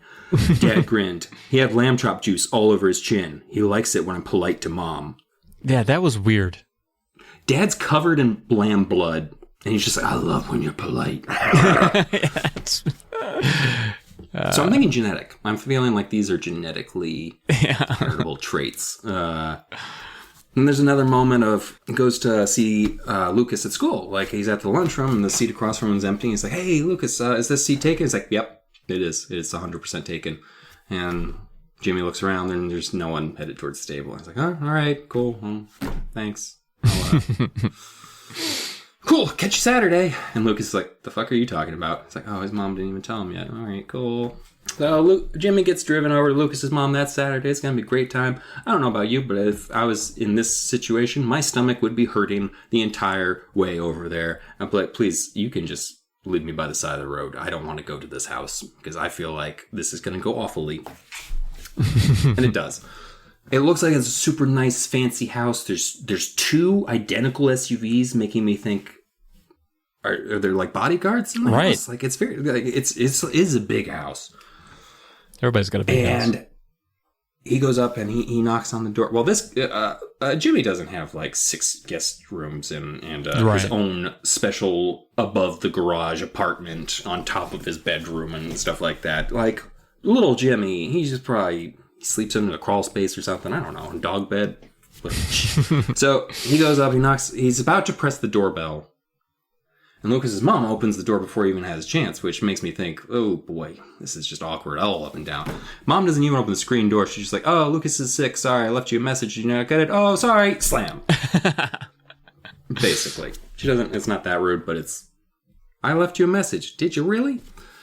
As Jimmy's walking away, and I guess he's walking home from the place that his mom dropped him off at, he turns around and he sees Lucas and 2 of his friends just staring out the window, being like, oh, there's the freak. There he goes, just pressed up against the window. He's like, I'm guessing he's not actually sick. He goes, he's talking to Lucy Wolf, his cousin. Yep. He's like, you can't get revenge on everybody. And he's just like, I don't want revenge. I just want to teach everyone a lesson. And not everybody, just the ones that are mean to me. And she's just like, well, that's everybody. So yeah, that would be getting revenge on everybody. He's like, it's fine. I have a great idea. Because what I didn't mention earlier is that his dad owns the only movie theater in all of Geisler Falls. Griever Falls. And it's called the Drexler because R.L. Stine still names movie theaters like it's 1957. So he's like, I have the perfect plan to get everyone to come to a birthday party. She's like, you're going to throw a birthday party that no one's going to come to. He's like, no. I throw a bad birthday party. It's going to be terrible. She's like, and I'm going to make sure everyone comes. And she's like, how are you going to do that? Yeah, because no one wants to be with you. Oh, perfect setup, though, for this. Everything. Just everything. He's like, well, Dad's going to he's going to close out the movie theater, me and all my friends, which are just everyone I'm inviting. And we can watch a movie. And she's like, that's pretty cool, but they're still not going to fucking, like, I mean, yeah, kids running loose in a movie theater, that would be pretty cool, great time. He's like, well, what you don't know is we just got the print for Morbid Fantasy, the new movie. It's not out till next week. I can screen it for them on Saturday. Hell yeah. And she's like, oh, man, you're still going to be lucky if anyone shows up. He's like, we'll see. She's like, then what? So what's then? That's going to really teach him a lesson? He's like, I've got a big surprise. And you just know it's going to end badly for somebody when there's a big surprise in a Goosebumps book. And he won't tell you what it is. So he's going to pull it off successfully. Because if he told you what it is, then it's not going to be pulled off successfully. Because then what's the scare? So all the kids show up. Like, everyone he invited shows up. He thinks that Lucy's right. Probably everyone hates him so much they're not going to show up. And we still don't know what it is. But it's a definite problem because there's constant references to, like, you just can't fix what's wrong with you. It's not easy to get over that. And he's just like, I don't know. But everyone shows up at the movie theater. He's very glad because the first step of his plan, this isn't even a joke. What's happening sounds like a terrible real world event because it's about to be a terrible fictional event that's just like that. He knows that people are probably going to just book right after the movie. They're not going to want to do birthday party stuff and everything. They're just going to watch the movie and then leave. Use him for the movie, yeah. Mm-hmm. He knows how they are. Their aunts are all going to get sick. Grandma died. Got to go to the funeral now. Got the diarrhea. Right after the movie. Oh. Just a little bit. But after the movie ends, Jesus, I'm just going to read it. Give it a read. Lucy appeared at my side. Jimmy, what are you going to do now? She asked. A big surprise, I said. She tugged at my sleeve. What is it? Tell me. I'm going to turn all the lights on, I replied. No, she cried. No, Jimmy, don't! Too late. I was standing in front of the switch on the wall. I shoved it up with one hand, and all the ceiling lights flashed on. Kids shielded their eyes. The theater was bathed in light, brighter than day. Lucy followed me to the front. Kids were blinking and rubbing their eyes. Surprise, everyone! I shouted. I pulled off my sunglasses and tossed them away. I could feel the fur growing on my face, feel the thick, bristly fur roll over my arms, sprout over my hands. My fangs poked over my lips and drool ran down my chin, and once again my belly rumbled and growled. I felt the hunger, the incredible, sharp, painful hunger. You see, I knew what my problem was in school. I knew why kids didn't like me, why they didn't want to be my friends. I knew they didn't like me because I'm a werewolf. But even a werewolf needs friends. Kids were screaming and racing up the aisle, struggling to open the theater doors. I raised both fur-covered arms and howled at the ceiling just to let them all know that I was coming. Hungry, so hungry. Drool pouring over my fangs, I turned to Lucy. Better hide your eyes, I growled. This is about to become a bad birthday party. A very bad birthday party. Wow. So he fucking killed like 30 kids? Dude, and he sounds like Carl Panzram. It's insane. Dude, that's, well, you're a werewolf guy. I'm glad you got this one because I want you to weigh in. Where does it rank? How is it? I like this more than Fever Swamp. I enjoy any time when R.L. Stine is allowed to just do whatever he wants. Like, I feel like Horrorland is a lot like that. It's just like, I'm going to surreptitiously murder like 10 children in the background. Surreptitious. It's true. And then now he's just like, I don't care. And he's just like, I'm going to set loose a werewolf on a bunch of children in a Carrie kind of situation. Mm. And I'm thinking two things. Here's my not spackle. I feel like this is implied. They don't know he's a werewolf. They get vibes from him that are just like, we need to stay away from this kid. Like, they don't know that he's a monster. It's just right, like... yeah. I wondered about that at the end. It's like, why did they not like him because he smelled like a wolf? I think it's just like, they know something's off about him. Like, and the one, like, girl that he interacts with his age, like, has a panic attack. And the guys are just kind of like, I don't like you. Like, I wonder if that's like, they sense the monster within. And maybe, like, I don't know, Lucy doesn't have the same problem. We don't know Lucy's... Well, she got invited to the party. Maybe she's not a full-blooded werewolf. Maybe she's just, like, half-blood. That's true. She's muggle. Because it seems to be familial, because the parents definitely are aware of it if they're making him 4 lamb chops every night for dinner. It's true. Well, the parents, I think, are into it. I mean, Dad with the lamb juice. I mean, come on. I mean, I do that, too. Yeah, but you don't say, I like it when you're polite to your mom. That's weird. I mean, I do, but it's a weird situation when I do. That is. Okay. All right. Well, how about we wrap it up here with the claw machine? It's called What's in the Claw Machine? What's in there? It's inspired by R.L. Stine. Took his son to the carnival one time, and he played a claw machine for a little bit there, but it was broken. And then R.L. Stine was like, what if I took this and made it awful? And so we know Mary June Rice is her name. She goes by MJ. She's a 12-year-old, and she is a traveling 12-year-old circus performer. Which is an interesting backstory for a kid. I don't know if we've had one that interesting. She travels with the Packer Brothers Circus, the old Packer Brothers. And there's one other kid. I'm going to interrupt you. I'm going to interrupt you. Because that is something that actually Spongy the Editor brought up in another one of his reviews. That like it would be interesting to actually see a whole like book about a kid who's like a circus kid. Like that's... he doesn't think that there's any Goosebumper where there's a kid, like a circus kid, which is weird. You have like an archaeologist kid. Yeah, it's interesting. We don't get a kid that's got a full-time job. It's interesting. One other kid travels too with them. It's MJ and Teddy, and she's been doing this her whole life. It wasn't just something she lucked into.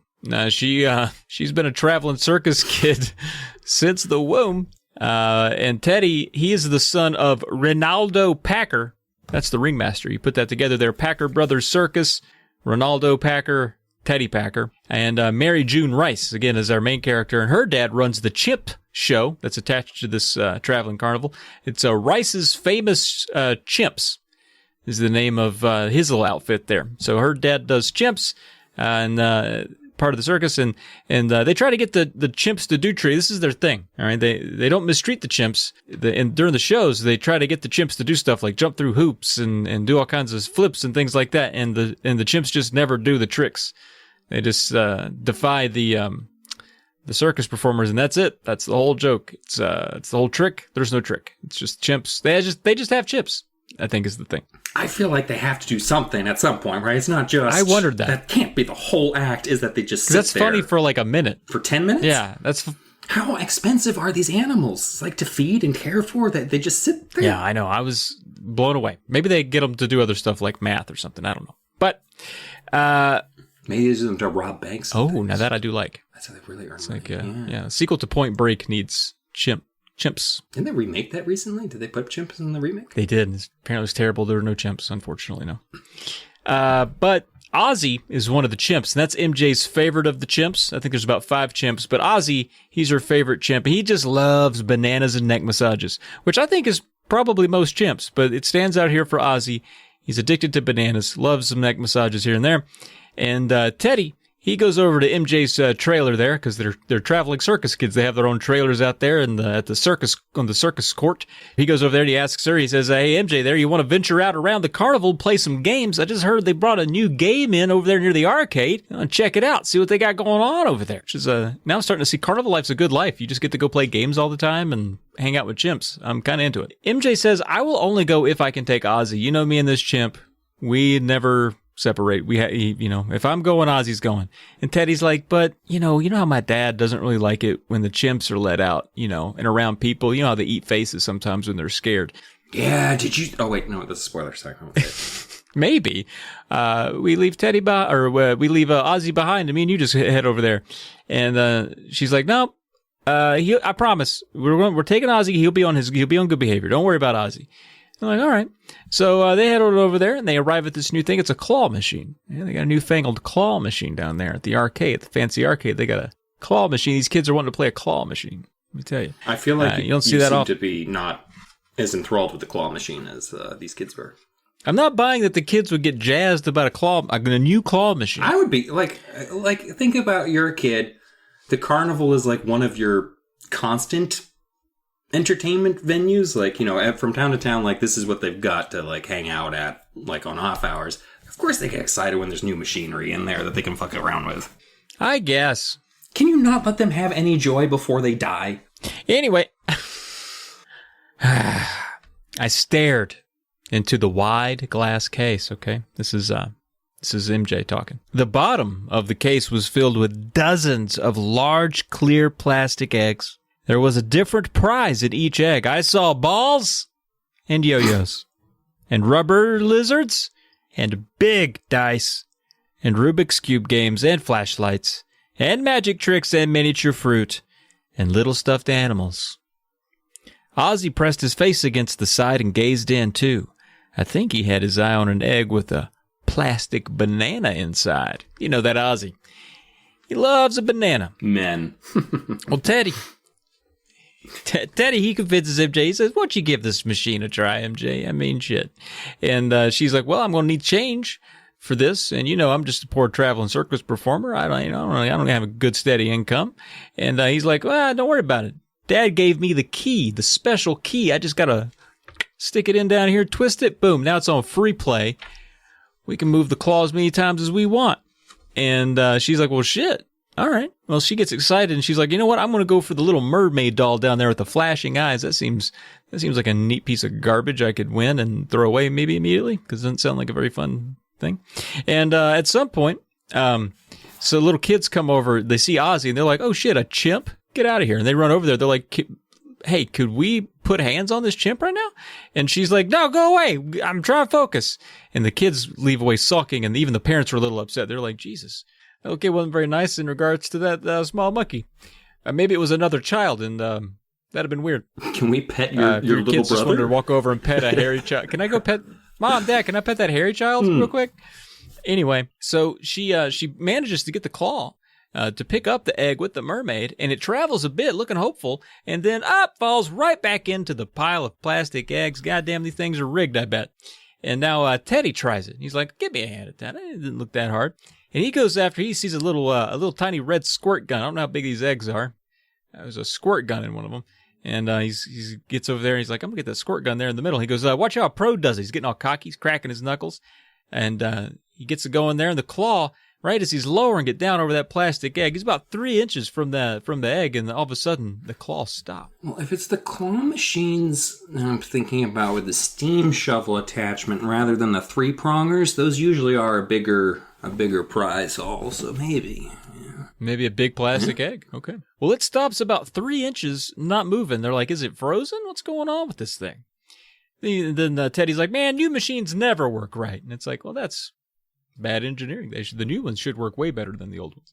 But the claw, it stops about 3 inches there. And Teddy, he takes his dad's keys, and he's able to get into the back of the claw machine. He's like, maybe I can get in through the back, reach in there, and maybe get him moving again. And so MJ's like, hey, don't you steal any eggs back there, Teddy. That'd be cheating. And Teddy, he's honest. He's like, hey, no, we're playing this fair. We're only doing it for free. We're not stealing anything. We're just playing the game for free. No. It's different when we use the mechanical arm. This isn't about stealing. This is about who wins getting a prize out of the machine. So he can't take a prize and cheat that way. That's what she's saying. Well, it's not thievery. She doesn't want him to win the competition illegally. They should literally just be grabbing the eggs out of the back of the machine. Travis. I mean, why do you want to win when you could just have all the stuff? Just take the stuff. No, that's... You're carnival kids. You need joy. It's garbage stuff. The joy is from getting it from victorious. They could resell it on the carnival black market. You're not a carny kid. I was born in one. I was born in the Gravitron. That's why I have a bad back. Anyway, MJ's like, don't steal any eggs back there. That would be cheating in this game, and also that would be thievery, which I don't condone. And Teddy was like, yeah, same, man. And so Teddy grabs the claw to move it, and then a loud cracking buzz, a shock of electric current, perhaps? Teddy's arm and hand disappeared. And when I read that, I thought, oh, so Teddy's arm and hand disappeared. So Teddy must be okay. He's just missing limbs. That's what I thought, but then I realized that's what she sees. Yeah, it took me a second to parse that, too. I was like, did his arm get chopped off? Although I had a very different reaction. I was like, oh, God, he's probably jetting blood in the back. And you're like, I think he's okay. Yeah, he's just missing his arm. He's just missing an arm.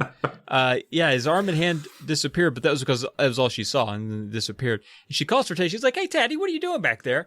And she goes to look behind the machine, but as she's getting ready to peek around there, something catches her eye in the bottom of the machine. It's a little plastic egg in the bottom of the case, and it's jumping up and down. That's not what they do. Usually sitting still in there. It's almost got like a little alien in it. Yeah, this was jumping all over the place. That's not okay. Maybe we just steal that one. And then, I'll read a little bit here. The eggs rattled and shook, and one egg bounced on top of them. I bent down and squinted into the glass. A lot of kids squint in this here book. Then I let out a scream that echoed off the arcade walls. Teddy, no! Teddy! I rubbed my eyes. I had to be imagining this. No way, no way. Was I seeing things? No. Teddy, a 2-inch tall Teddy, was on his knees inside the plastic egg. He was waving both arms at me. I couldn't hear him, but I could see he was red-faced and shouting. Teddy, I screamed. I see you, I see you. How did this happen? He shouted something and beat both his fists against the inside of the plastic egg. No, I glanced around. The arcade was empty. No one around to help me. I rubbed my eyes again. I kept thinking I was imagining this. Teddy pounded his tiny fists against the inside of the egg. I could read his lips. He was shouting for help. I'm coming, I said. I'll pull you out. I raised Ozzy being the chimpanzee there, I raised Ozzy's hands to the top of the case. Stay there, don't move, I told him. Then I dove to the back of the machine. I leaned close and peered through the open door. I could see Teddy and his egg. He was beating his fists against the plastic, and the egg was rocking back and forth over the other eggs. I started to reach into the machine, then jerked my hand back. Careful, MJ, I said out loud. Don't touch the claw arm. You'll get a shock. I knew I had to be careful. If I touched the wrong thing, could I end up like Teddy? I'll just grab Teddy's egg, I told myself. I won't touch anything else. And moving slowly, I slid my hand back into the machine. Maybe, just maybe, he'd return to his normal size if I carried him back outside. I moved my hand over the plastic eggs, an inch at a time, slowly. My arm started to tremble. I realized I was holding my breath. I spread my fingers and began to lower them over Teddy's egg, slowly, carefully. My hand touched the plastic. My fingers curled around the egg and... She got fucking zapped. She got fucking zapped too. Bright white light pulsed, blinded her. She couldn't see shit. Couldn't move her body. Frozen. Felt like an electrical current was holding her there in place. Then finally the light faded, and there she saw it. Ben Franklin. She was dead. She saw Ben Franklin there. No, I'm just kidding. Ben Franklin's not a part of this. He Teddy might be in one of those eggs. actually We don't know what happened to him. He disappeared. Could be free. You could get a free Ben Franklin if you'd followed my advice. Anyway, Teddy is sitting before her now. Okay. Well, last we saw Teddy, he was inside of an egg, very, very upset. And now she's sitting before Teddy. And Teddy, he says, no way, MJ, you're in the egg with me. Oh, that's bad news. That can't be good. So they panic now. And I'm imagining oxygen's low unless there's holes in these eggs. It's not specified. But they're looking out to the other eggs. You see a red squirt gun out there. There's a tiny banana. A pair of pink dice. And then they look up. Ooh, the claw arm is moving again. This is good news. It was Ozzy. He was operating the machine, the little chimpanzee. They wave frantically at the chimp, hoping he'll see them and save them. Save us, please. The claw arm swings over them and starts to lower. He does see them. This is exciting. All right. Good job. Ozzy, Ozzy, Ozzy. The claw comes down. It grips an egg. But it was the wrong egg. The claw carried it and dropped it down the chute. Ozzy, he takes the egg and he raises it to his face and he opens it. And he tugs his prize from the egg. It was a small yellow banana. Ozzy grinned at his prize, tossed his head back, howled, did a triple cartwheel. Ran out into the parking lot and got hit by a bus. Probably, yeah, definitely. No, that last part wasn't in the book, but it would have been great. And then, so the kids are just trapped in the machine, and the chimp is off to eat a face, I guess. That was less of a bum bum bum and more of a womp womp. Yeah, to be continued almost. Oh no, but those kids, they died. Forever. Yeah, they died in that egg. Yeah, there's no oxygen. Yeah, it's sad because they seem like good kids. They were working hard for money. They were doing the best with what they had, trying to have a little fun time. I feel like I don't know why, but I feel like in situations like this where you're turned into a prize, you're alive in that state for eternity, unless they break the magic spell. Yeah. I feel like they're prizes now, so they're as durable as a plastic squirt gun or whatever. Okay. But they're little people. Yeah. Mm-hmm. Well, overall, I thought this was okay. I like the ride. It's kind of fun. I like this as like an end of book story. Yeah. Like it felt like the shortest with the least amount of padding. It literally felt like definitely the most punchline-iest of all of the stories. But I thought it was a good way to, I guess, wrap her up. If you're not gonna go big, go with something. Go with something that makes them smile, make them laugh, make them smile, instead of murdering 30 children. Yeah, then a chimp who is honestly pretty good at a claw machine. Yeah. And cartwheels. That makes me happy. I like the cartwheels part. All right. So let's close it out. Let's do a top 3 from the whole series, or the whole, part 1, part 2 each. Do you have your number 3? I would say my number 3. This is hard for me. I'm gonna. You know what? I'm gonna give it to Mind Blowers. I'm gonna give number 3 to Mind Blowers. Mind Blowers, because it basically fixes every single problem we had with Why I'm Afraid of Bees. Every single problem, including like the ending. Like the ending of Why I'm Afraid of Bees is literally like if you had died at any point in the book, you would have been safe and been sent back to your body. So, like, it was kind of like the red slippers thing, except literally all of the danger he was in wasn't even danger, because they would have just fixed everything. But, like, the end of this ends with him being, and I love the fact that the parents are clearly doing this to make their kids be like, stop whining about their lives, because, like, the parents are just like, here you go, and they're like, oh, okay, I didn't really want this, and he's like, it's okay, and just transfers their brain to another kid.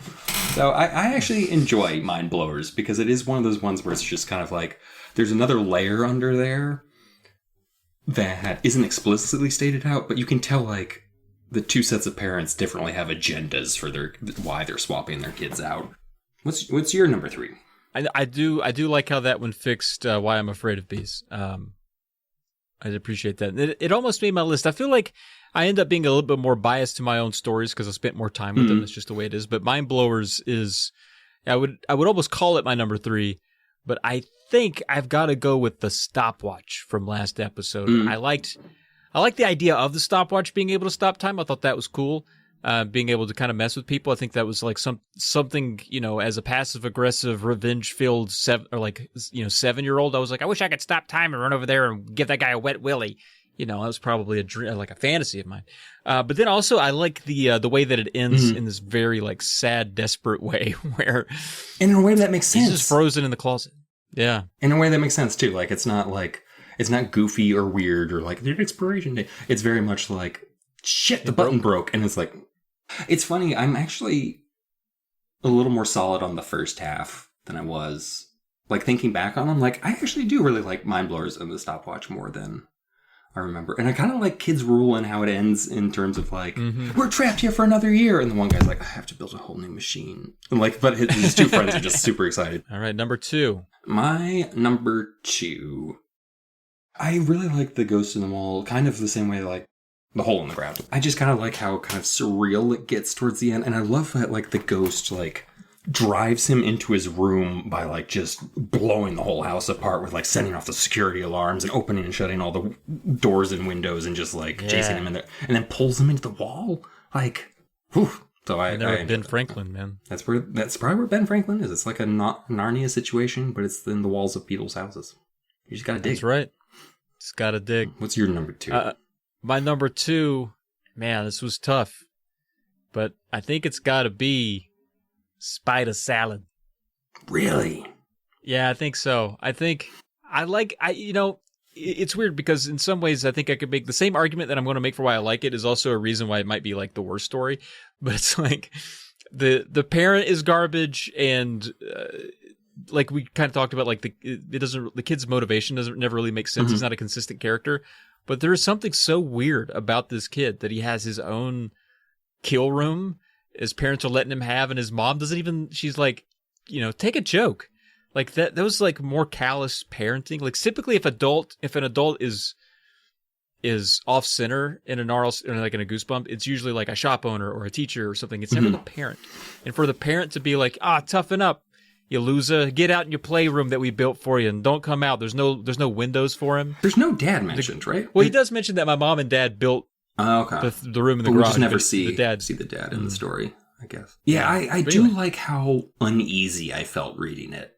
Like the whole time. Like you knew there was something wrong with Van the whole time. And like his friends were being like pretty cruel all of a sudden. Yeah, he's a ticking time bomb. You're number 1. Bum-ba-da-ba. Oh, come on. We know what my number is. It's the one that ends with a bunch of children being massacred by a werewolf. A Bad Birthday Party it's a little weird, but there's enough in there for me to be like, I don't really have to do Love Spackling in there. Like, I think it's just kind of implied that he's like, kids are picking up something about him being a werewolf and like, it's a family thing and that his cousin knows. And the only thing that threw me off was just like, why does she freak out when he's like, I'm going to turn on the lights? It's just like, is that going to melt his friend? Like, why are you so freaking out? But maybe she saw that he was changing or something and knew that he was going to wreck stuff. That's not much. But anyway, and also like, I kind of like it when R.L. Stine is just kind of corny in a way. Yeah, like, the corniness. I like the corniness mixed with like kind of the up the ante with some of the endings where like the same goofy this is the same thing with Horrorland, where there's a very dark edge to that whole book, and then it ends with pinching. It's such a goofy story, and I still love it.